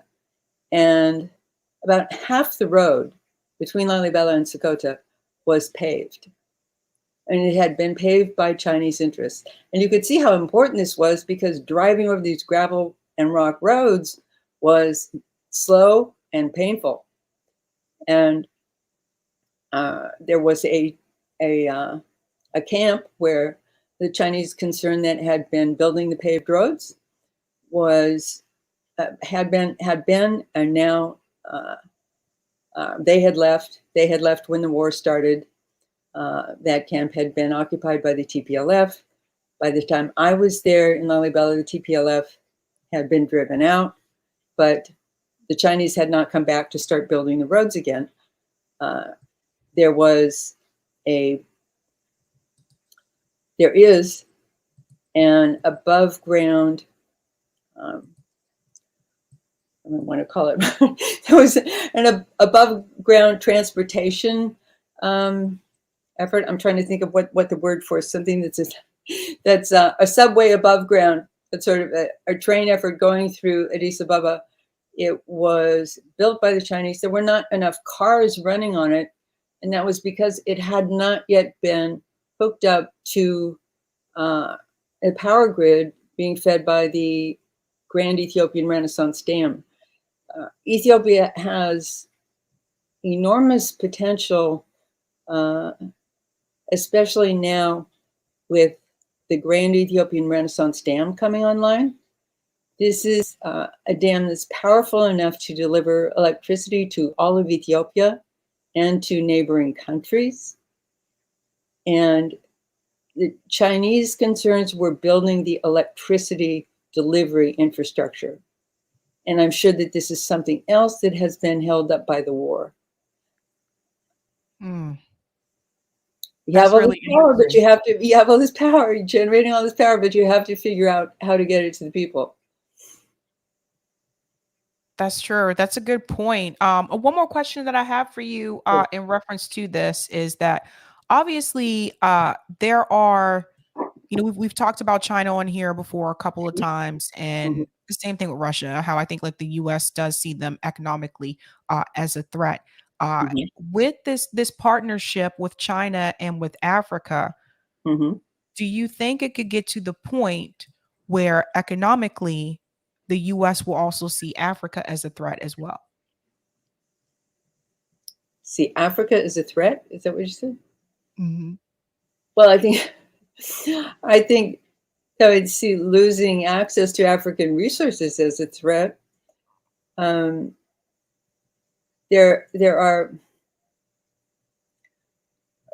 some resources that are absolutely essential to sustaining the U.S. military manufacture. Cobalt in the Democratic Republic of the Congo. About 2/3 of the cobalt in the world are in the Democratic Republic of the Congo. And there was a point, I believe it was in the 80s, when it became necessary, cobalt became an essential ingredient of jet engines. So of course, essential to the military. And so it became US military policy to control that part of the world. It was then Zaire. And there's a congressional budget policy doc that says it is US policy to control this part of the world because of the cobalt resources. So that's there are two kinds of resources that, according to US policy, are absolutely essential. Strategic resources are those that are required to enable the US military to win any conceivable war, to be able to manufacture weapons required to win any war that US military strategists can imagine. Critical resources are those required to sustain the US industrial base. So U.S. foreign policymakers are always calculating their access to those resources, both the resources on both of those lists, and making strategic decisions accordingly. Thank you. Okay. Thank you. Thank you so much, Ann. Well, thank you, Ann. Thank you so much for your time. I'd love to have you back on and be able to dive a little bit deeper into this as well. But thank you so much. Okay. Okay. Thank you a lot for having me, Sabby. Okay. Bye. Shall I hit bye-bye? How do I get out? I click here? Gotcha. Okay. You got me. You can click to. Yeah. Okay. All right, guys. Okay, I hope that was informative for you in reference to, we were talking about some of the conflicts that have been happening in Africa. I hope to do a panel as well, so we can hear from different people also about different conflicts happening in different parts of Africa. But I do want to get to some comments here, and I'm gonna get to the next story as well. But first, let's go ahead and check in again with that race there and see where we are. Let's see if anything has changed in this runoff race here. Let's make sure. Am I live? Is it live on here? Okay. I don't know if I should refresh it or not. What I'm looking for is the general. I wish they would put this at the top. Like, they don't do that. You guys notice that? Like, they'll put the county at the top and they'll put the general, the statewide numbers at the bottom. I don't like that, because I'm like, I don't need to know what's happening in Houston County. Anywho, so far for the Georgia U.S. Senate runoff, now there's 56% in, so more than it was before when we first looked at this. Actually, a lot more than it was when we first looked at this. Warnock has 51.1% and Walker has 48.9%. So I can't see the difference there, because again, this is at the bottom. Come on, MSNBC, do better, man. Why you put that at the bottom? Anywho, that's where, wait a minute. Nope. Sorry. It just changed. Okay. The statewide numbers are now 51% for Warnock and 49% for Herschel Walker. So that just happened.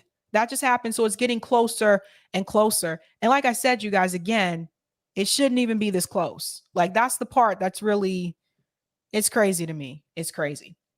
All right. We'll come back to that. Let's go ahead into this story about DSA and the squad, because we've been covering the railroad strike, the railroad workers' attempt to strike for actually, I think we started covering this like 2 months ago, maybe, but we've been covering along the way. This story is still developing. There's more and more information that's coming out as time has gone by. And one of the things that has come up is a statement from DSA about their feelings about the way that some of the squad members chose to vote in reference to preventing the railroad workers from striking. We will get to that. But there's a lot of things going around about what the railroad workers wanted and what Congress wanted. You're hearing it from so many different people. And I saw this interview clip here. Now, this was actually from CNN, so I'm surprised that this was actually on CNN, and I think that you will be surprised too when you hear what he has to say. So here is a railroad worker here on CNN telling you what they wanted and how he feels about the way that things turned out. Listen to this. This is important. You voted for President Biden, but now you say you feel like he's turned his back on you. Why? Well, what we've seen with this great rail strike of 22 that has ended very undramatically is we've seen unionized workers' right to bargain collectively get trampled on. Their voice has not been heard. They voted against a contract. We have a pro-labor president who loves to pat himself on the back for that. And when the going got tough, he turned his back on the people he's supposed to be looking out for. Now, I want to pause here for just a second. Again, this gentleman who's a railroad worker voted for Joe Biden. And he is disappointed. Of course, he's not the first. He won't be the last. But that's important for people to understand. This is not a Trumper. This is not a Liz Cheney conservative. This is someone who voted for Joe Biden. And I want you to look at the tentative rail agreement. Wage increase by 24% over 5 years, 1,000 cash bonus per year for 5 years, 1 paid sick day, improved healthcare benefits. You see, you got to define that. Like, what does that mean? Improved how? What services were improved? More schedule flexibility, no change to sick leave. So that was the tentative rail agreement. Okay, let's go on. And with this bill that is now going to go to President Biden pass the House, it had a separate measure that actually had 7 paid sick days for you and your colleagues. That did not make it through the Senate. They voted against it. Are you asking President Biden not to sign this bill? It's a good question. You don't go against what your members vote for. So shout out to Jamal Brown for getting that bill going and looking out for us. But the sick days was more of a distraction. You hear this? This is important, guys. This is why I wanted you to hear this clip before we get into the whole DSA stuff. He is telling you the sick days were more of a distraction. You don't vote against the way the members want you to vote. So listen to this. Take it back just a second. Just a little peep. Was more of a distraction. The main attraction here is Joe Biden forced a contract on our unionized workers who voted against it. Say that again. Did everybody hear that? He said that Joe Biden forced a contract on unionized workers who voted against it. Everybody needs to hear this. Because this is the piece. This is why a lot of people go back and forth. Like, I don't understand. They didn't do anything wrong. Listen to this. Listen one more time. Here is Joe Biden forced a contract on our unionized workers who voted against it. That's what he wants you to focus on. That's right, Dave. Exactly. They should have gone on with the strike. Thank you. See what I mean? So for people who are confused about what transpired here, this is a railroad worker letting you know that a contract was forced upon them that they did not want. Let's go on. And listen, we don't want to strike, but the only way we can get a fair contract is to strike. That's our only leverage. The rail carriers do not negotiate in good faith. The Railway Labor Act does not have time limits on these contracts we negotiate. So that can mean we can be negotiating a contract for 5 years. There's no timeline, guys. There's no deadline. Do you see this? And we have no power to get a good contract. Our only leverage is to strike. And I feel like this whole process, the workers have kind of been demonized, where it's like, y'all are trying to shut the economy down. We're not. We're out here working 14 hours a day in all weather conditions. Most of us work outside. We need some sick days. Why aren't you guys talking to the rail carriers? We're out here every day working, moving freight, making things happen. And when just need to pause here for a second because I want you to see these symbols here. Brotherhood of Railroad Signalmen, International Brotherhood of Boilermakers, Brotherhood of Maintenance and Way Employees Division, Sheet Metal, Air, Rail, and Transportation Workers. Railroad unions voting no on labor deal. So I wanted to point that out to you there. And then also you have to keep in mind, I think this is very important what he's saying here. A lot of time they're working outside. Notice he mentioned, why aren't you guys talking to the rail carriers? Like, Why aren't they talking to them? I'm really surprised CNN actually aired this interview. I really am, because he's criticizing the Biden administration and he voted for Joe Biden. Let's go on. The leaders we vote in who are supposed to support us, turn their back on us. Yeah, the system's broken. The system is broken. And this is why I called this, I say it was like a month ago when I first started talking about this, they could go on strike. I called it back then and I said, bump it, just go on strike. Start getting the funds now. Start doing mutual aid. I believe 2 of them will be here Thursday night, and I'm going to talk to them about this. Like, why didn't you just go on? Because the thing is this, like he just told you, the only leverage that they had is to go on strike. That's the only leverage they really had. And that's why I thought they should have just done it. What's that, John, to Emily, shut it down? That is their leverage, is to just shut the shit down. Now, why am I bringing this up again? Because I told you this story has not gone away. It's been changing every day. There's more and more information coming out.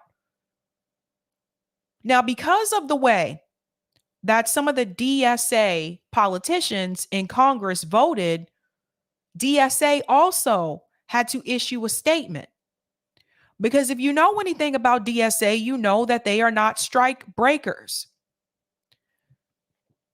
They stand with the workers, and DSA members are supposed to do that as well.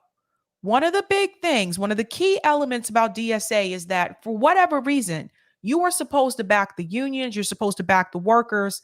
You do not become a strike breaker. So I want to show you this statement from DSA because this leads to the piece here about AOC and about Cori Bush. And then there's something else I want to show you after that about where do we go from here. So let's get into this statement. Again, this is from DSA, National DSA. It goes on to say, stand with rail workers, build worker power. Make this larger for the people in the back that have to put on reading glasses for just a second.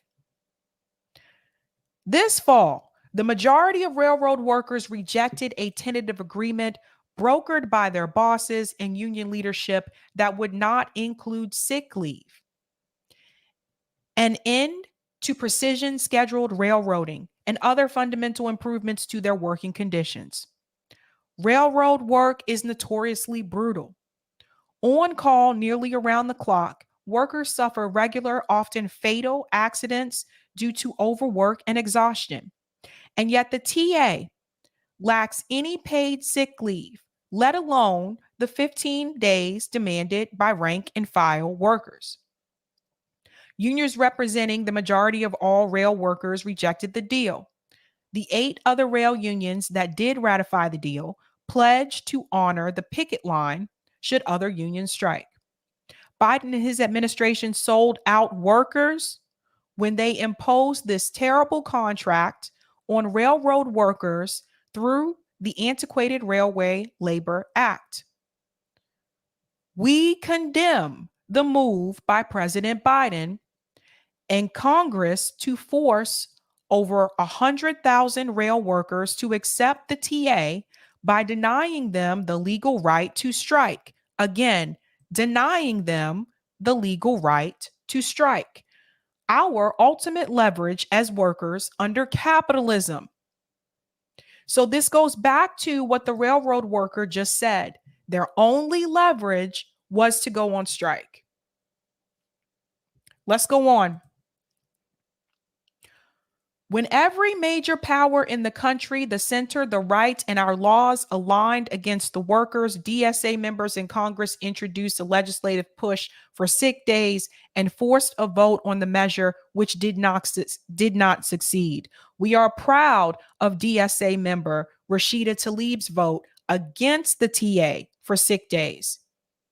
Any vote by Congress to impose a bad contract on workers sides with the boss and contradicts democratic socialist values. So again, I called this out this morning on Rising that they're not following, some of them actually are not following the principles of DSA. So they're telling you here, it contradicts democratic socialist values. Now, here's the part where they're going to talk about AOC and Cori Bush. We disagree and are disappointed with the decision of DSA members, Representative Alexandria Ocasio-Cortez and Representative Cori Bush, to needlessly vote to enforce the TA. The key word I want you to pay attention to here is needlessly. Do you see what they're saying here? Needlessly vote to enforce the TA. The members are the union, and the majority of the members voted to reject the TA. Socialist elects, I'm going to come back to this term because this is what they need to stop this. Socialist elects must stand with unions when they reject a TA. The vote to defend workers' right to strike was an opportunity to further organize the public in solidarity with the rail workers. The left cannot afford to miss these moments. And that's with an exclamation point there. Here's the problem. Socialist elects. They're not socialist. And part of this blame goes to DSA. DSA, for whatever reason, they gave people the idea that people like AOC, Cori Bush, all the other members of the squad, that these democratic socialists, which are actually by definition, they're actually social democrats, they gave people the idea that these individuals are socialists. They're not socialist. Socialism involves workers owning the means of the production. They're not gunning for that. What DSA is trying to do is they want something that's a little bit more like Denmark, a little bit more like Norway, like those social programs that they have there. And those things are great. But I think this is where part of the problem lies. They started calling them socialists. They started calling themselves socialists. The media started calling them socialists. And so people are expecting them to actually, or those of us who had supported him, we're expecting them to push some type of socialism, and they're not. They are not socialist. So I think people really need to learn the definition. There is a difference between socialism and a social democrat. The squad, the squad, and this includes Bernie Sanders too, when he says, like, I'm asking for something more like what Denmark has. Denmark is not a socialist country. So I have to point that out. So I blame DSA for this because they're letting their members go around and they're referring to their members as socialists, and then their members are calling themselves socialists, and it's getting the wrong message to people. So that's one part. So obviously, DSA was not happy about that decision. My problem is, what is DSA going to actually do about it? And I mentioned this on Rising earlier today. What are they going to do? Why is AOC and Cori Bush still a member of DSA? This is not the first time. I want to be very clear here. This is not the first time they have gone against DSA principles, whether it's the vote for the Iron Dome, whether it's not forcing the vote, which comes straight from the DSA handbook. There have been multiple times where they are not following the principles. Now, I want to show you how they mislead people. So before her vote, AOC mentioned this. I want you to see this because it was so brilliant. Lucy has a great memory and she decided to call this out. AOC said, the last time we stood with Teamsters Local 202, we stared down a national food crisis over resistance to a $1 raise. Back then, railroad workers stood with us. They turned trains around to not cross a picket line. We won then and we can win now. Let's get these sick days. And so that's her there, right? Okay. Let's see what Lucy had to say about this, because Lucy seems to remember a little bit more than AOC does. Lucy, by the way, is in AOC's district. So listen to this. AOC is saying that she consulted with Local 202 regarding the rail worker strike in her district with whom she picketed in the past.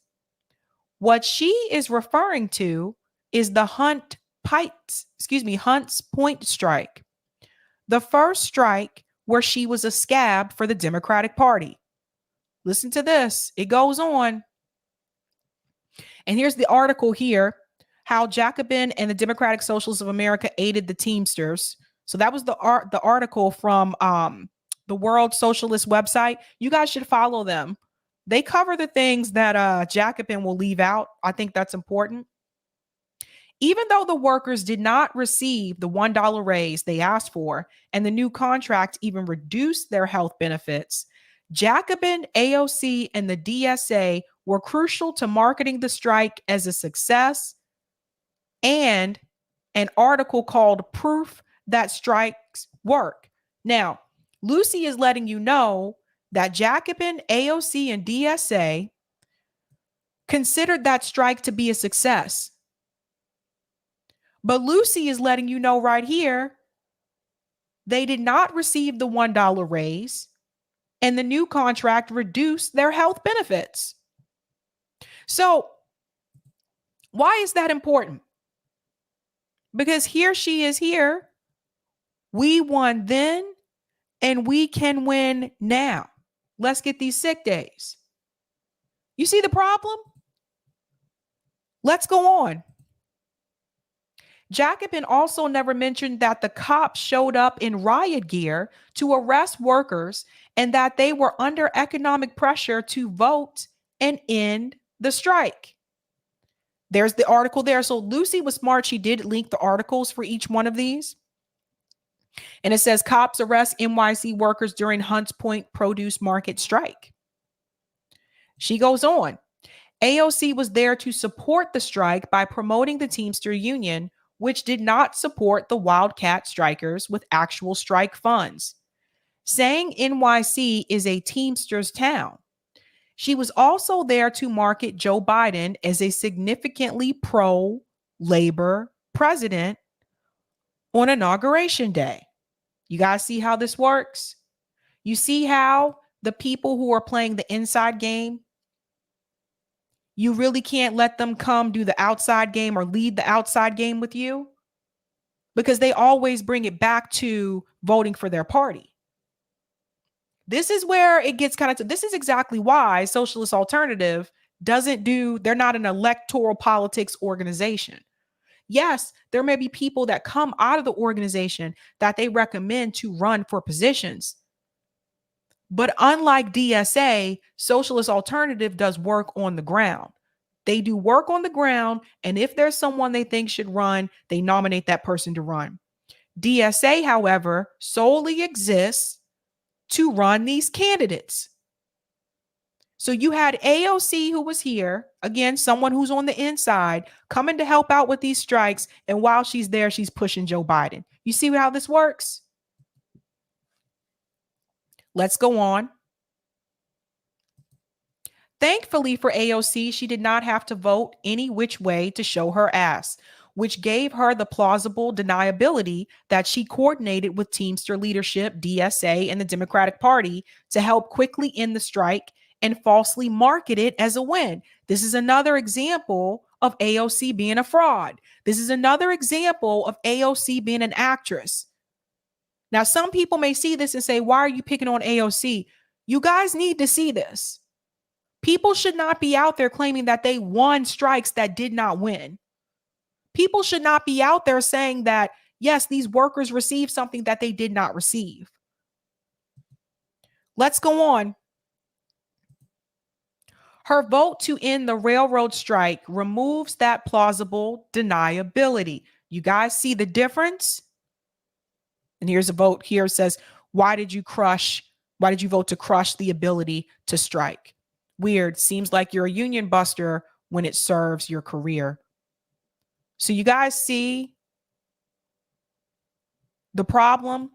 This is why she is connecting the railroad worker strike with the local 202 strike. They are totally unrelated, but she is gifting us with an unintentional blooper. Local 202 was the first time she said she supported a strike, but didn't. This is the last. And that's that same post here. The last time we stood with Teamsters, Local 202. So you guys see the problem here?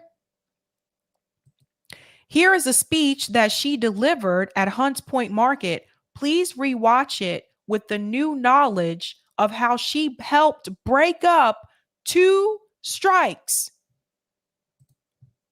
She broke up 2 strikes. Oh, and by the way, why didn't DSA speak out against her then? You know why? Because she wasn't voting. This time she had to actually vote. So watch this. Watch this. Now that you know what you know, watch this. Essential workers, thank you. Give it up. Just like Danny said, you know, people started using this term essential worker this past year, but you have always been essential workers. That's right. Everybody got to eat every day. That's right. Every day. And so just like the hospital is essential to us, our food distribution is essential to us. It's the poor. It's the base of our economy. We need nurses. We need people loading trucks. We need everybody, and we need you. And we got to pay you like we need you, because we do. You are not replaceable. You are not expendable. You are valuable, and you are valued, and we love you. And just like Danny said. I just wanted to pause it here. I don't know why. Oh, I wasn't in the app. Whoopsie. I wanted to pause it at that point because I want you to see his sign, Danny which said, says, that's the song. why is it? Okay, sorry, I hit the wrong thing. I want you to see his sign, which says on strike, Hunts Point Market. So Lucy is correct. This is the Hunt Point strike. Solidarity of our actions that are going to get us through. It is sticking together. You know, a lot of people, they talk about my past. I used to be a waitress. My daughter's a waitress. And an unemployed waitress now because of the pandemic. Because of the That's pandemic? where my daughter. She was here on the picket line the other day, and she's very upset that I'm standing next to you and she's not here. But you know, here's the thing about restaurants is that, and not all of them, but the one that I worked in, it was right to work. We couldn't have a union. Yeah. And so we had to experience things like be forced to punch out before your work is done. We had to be paid less than a living wage. That ain't right. We got exposed to sexual harassment and other forms of harassment. And she conveniently leaves out the fact that she also owned a startup. She wants you to think that she was working class. She also owned a startup, you guys. I don't want you to walk away from here believing that she was just a waitress struggling in the Bronx. That is not the case. With no one to stick up for us. And so what changes that? A union changes that. Yes. Solidarity changes that. Standing together changes that. And, you know, Danny talked about how this action is not a coincidence. You know, my heart and my family and in our world, you know, I come from a spiritual family. We don't always believe in just coincidences, right? And so I don't believe that this action started on Martin Luther King Day as a coincidence. Now she really grandstanding. Let's go forward here. Those things themselves. That ain't right. That's not right. That's upside down. And so what we're doing here today is taking the upside down and making it right side up. Yeah. And the only way we do that, we don't do that with just like a politician like myself. We do that with people and collective struggle together. Together. So I come here to just be here shoulder to shoulder with each of you all. And for all of our workers here, for all of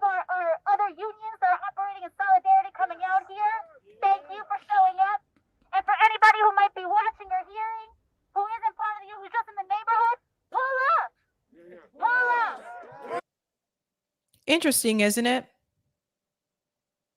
This is the same person who voted against the railroad workers having the ability to go on strike. To make sure that working people can have a just, dignified life. Because just like we were talking about with King, one of the things that King said is that all labor has dignity. All labor has dignity. And the thing that gives labor dignity is good wages, solid benefits, labor rights, protection from discrimination. All labor has dignity. And so when I just rolled up, on my way over here, I heard that music bumping, I saw the fires going, and that community means something. Because that community is solidarity, and solidarity gets us labor rights, it gets us wages, it gets us improved conditions, and it gets us a better city. And so when we are a Teamster town.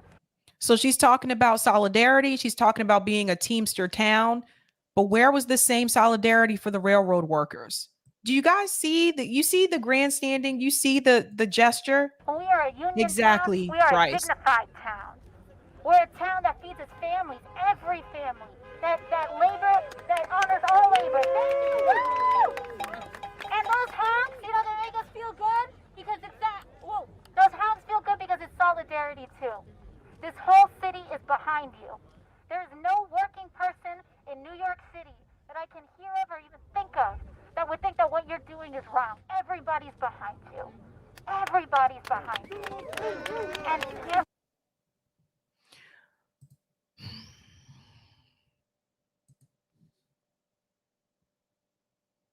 so I was on Rising and I did say something about that. And let me see if I can play just that little clip that I did post about what should happen. Because this is the way I see it. If you have people a part of your organization and they're not upholding the principles of the organization, they need to be removed from the organization. I don't care who they are. I don't care if they're a politician. I don't care if they're a banker.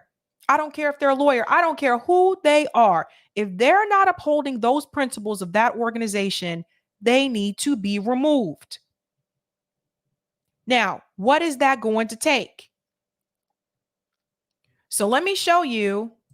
This is what I said this morning on Rising. I want to share this because something has to change. This is a bad look for DSA.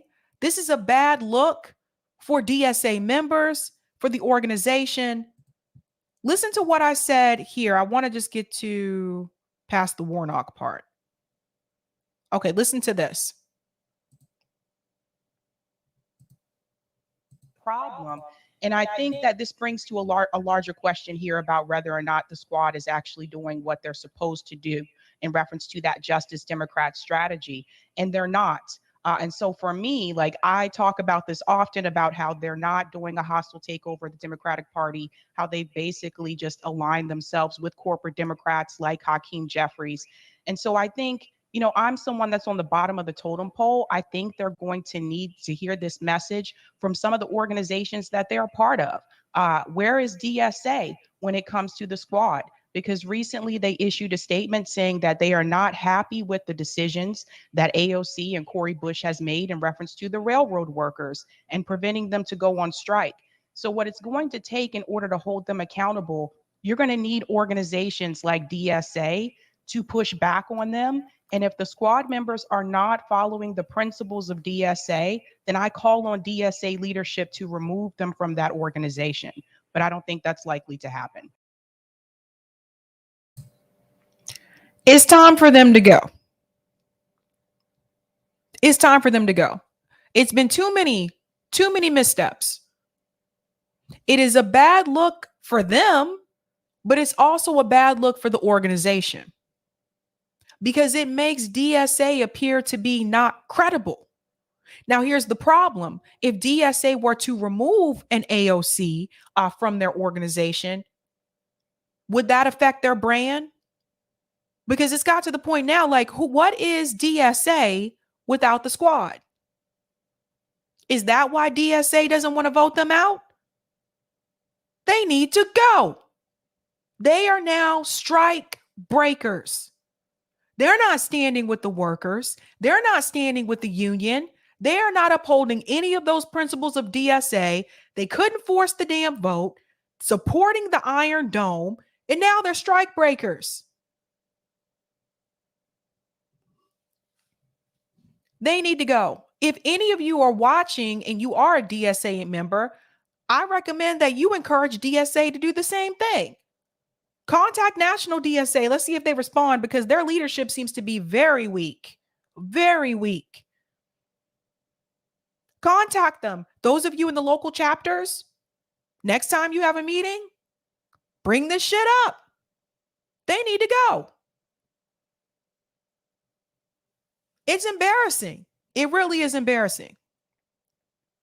Now, I want to share this as well, because Zeneb, she's been on here before. She was a part of Justice Democrats and Brand New Congress, and she felt the need to write this after everything that's happened with the railroad workers. She said, I owe an apology. I worked at Justice Dems and Brand New Congress for 4 years, or Brand New Congress is for 4 years, sorry. As comms director, I wrote emails promising that we would hold progressive candidates accountable once elected and call them out if they swayed from the platform. We were supposed to shake up the two-party system. I believed in those promises of electing regular working people nominated by their communities who would fight for Medicare for all, a Green New Deal, ending ICE, ending wars, ending corporate money, corporate monopoly, and ethically financing their campaigns. I saw some amazing candidates lose. That very well may have shaken up the status quo. And I saw AOC win. And I thought she was likely going to fold into the establishment. And she did. 90-hour work weeks, time away from home. I was doing this organizing for my daughter, just as many of you had hopes. But even though I believed that things would change, I started to learn that unlike the slogan I coined, it was politics as usual. I'm disappointed as well, and I'm sorry for the false promises. My heart was with yours in hoping for real change for all of us that were struggling. We can't wait till the next election cycle to raise a ruckus. The political system breeds ego, corruption, and desperation for relevance. Can't let the progressives who are nothing but regular old Dems make us lose focus on what matters. We must organize today. And then she tweeted this here when she said, after AOC got famous, Brand New Congress, not Justice Democrats, launched her campaign, by the way, things shifted. BNC started drifting more towards the Dems, stopped recruiting from the community nominees, and eliminated the accountability portion to maintain access and keep up fundraising. I left after that.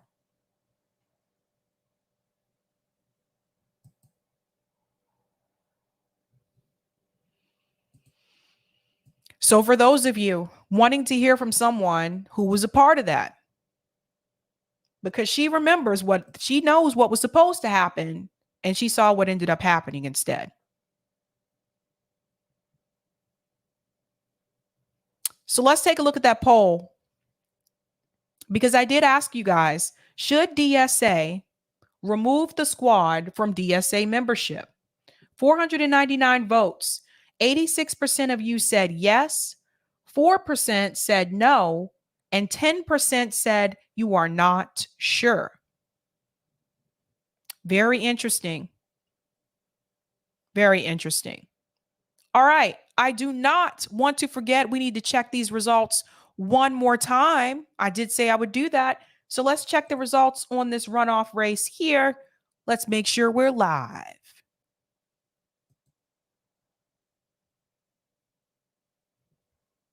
Okay, so I told you this race is still particularly close.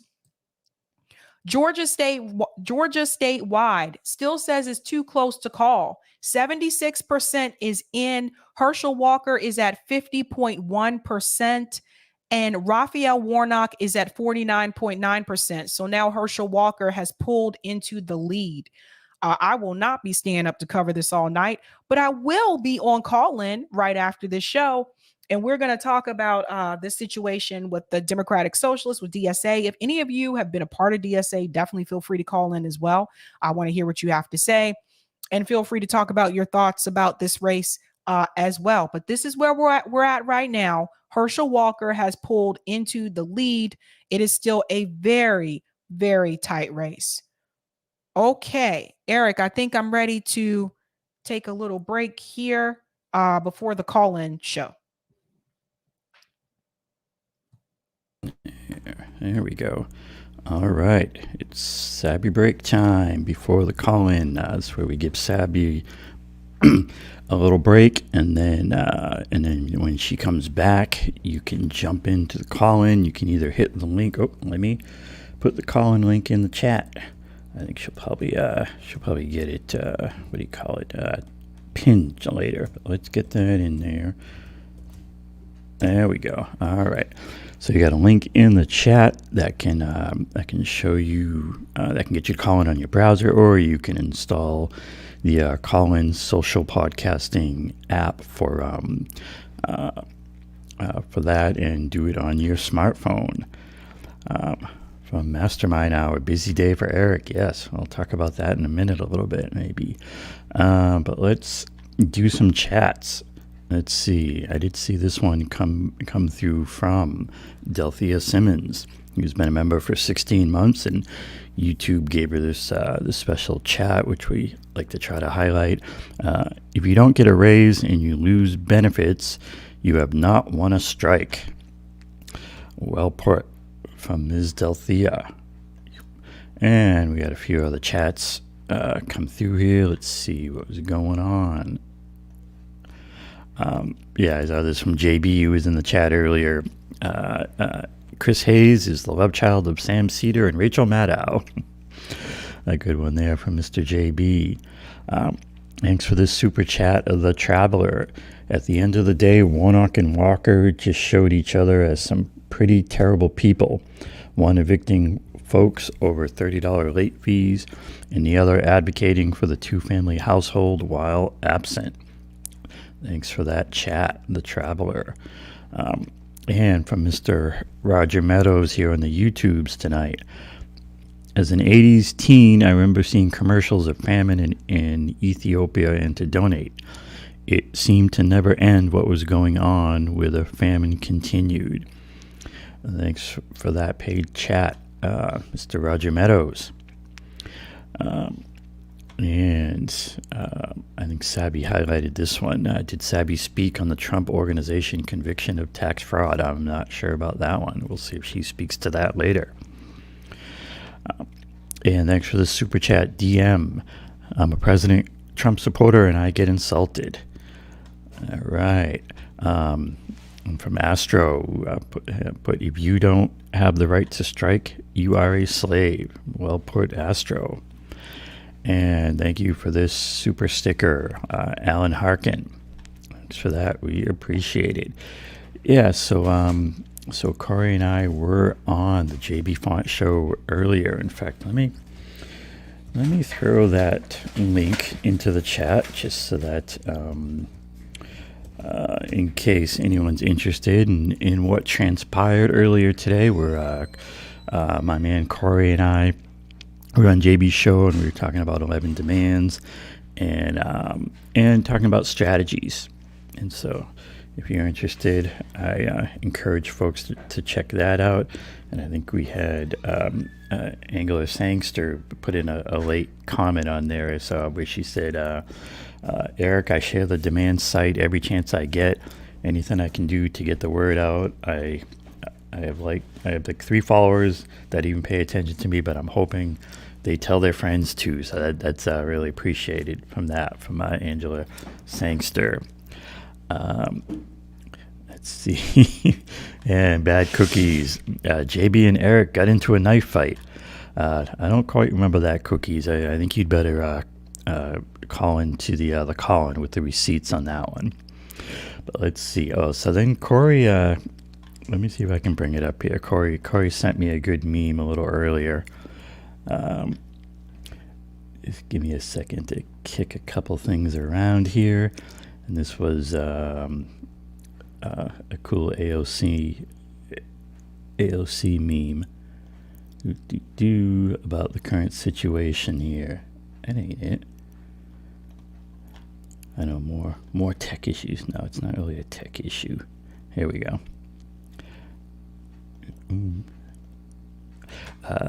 Show that one. Here we go. So here's AOC after voting to block the railroad labor strike, and we have the "Get Back to Work" dress. Thanks for pointing that out, Mr. Cori.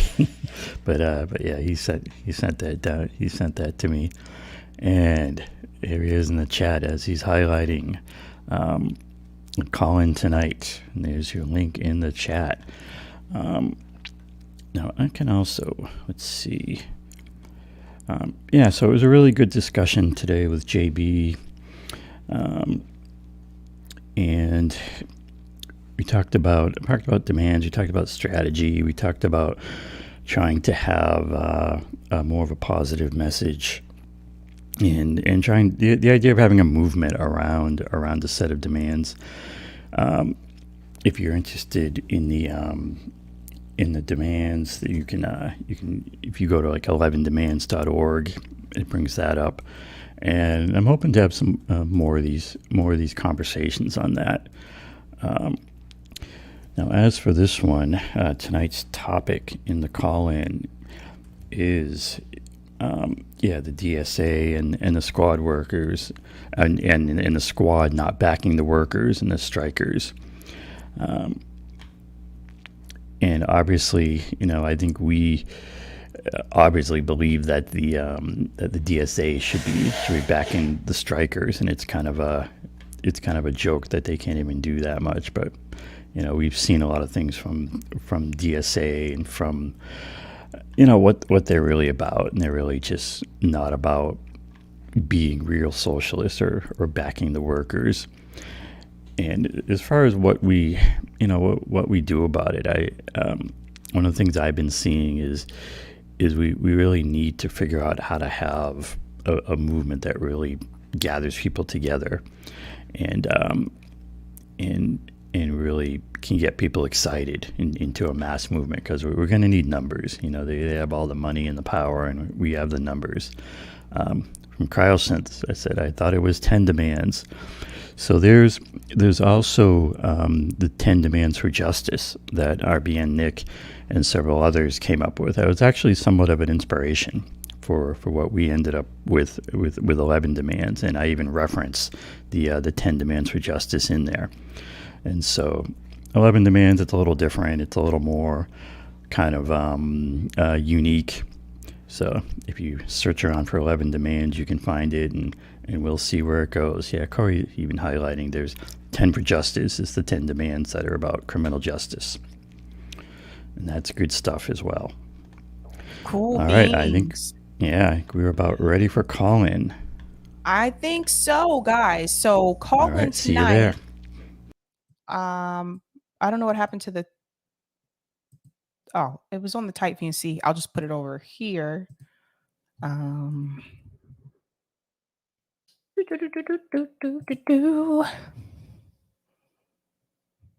Turn down for what? Okay. What are we going to talk about tonight on Call In? Let me share. Oh, you got it. Okay, cool. All right, tonight on Call In, this is episode 60. DSA clashes with the squad and backs workers. So I want to be very clear here when I say this as well. They did issue out that statement saying that they stand with the railroad workers. I did forget to mention, I think I mentioned it before it happened, but there was also a DSA protest here in Boston against Joe Biden, and they were also joined with other workers and union organizers as well. About this situation after that vote came through. They did stand up to that, but that was the DSA Boston local chapter. And there is a big difference between DSA local and national DSA. And I think that's a big part of the problem, right? That there is that difference. So tonight we are going to discuss DSA has issued a statement condemning AOC and Cori Bush for not protecting the railroad workers' right to strike. At this point, should DSA remove squad members that don't support their principles? I want to hear all of that from you tonight, guys. And we'll just check one more time for these results here. There is now 80% is in, and Warnock has taken the lead again. So it's 50.5% for Warnock statewide and 49.5% for Walker statewide. And it just changed on me. But yeah, so I will have that playing in the background on my TV so we can keep updates with that as well. But other than that, guys, let's head on over the call in. That link is pinned at the top of the chat. I'm not here tomorrow. Tomorrow's Wednesday. I would take that day off, and I'll be back on Thursday, and I will be joined with some of the railroad workers Thursday. So we'll get to hear from them as well. Other than that, guys, you know how we do this. Have a good night. Keep up the fight.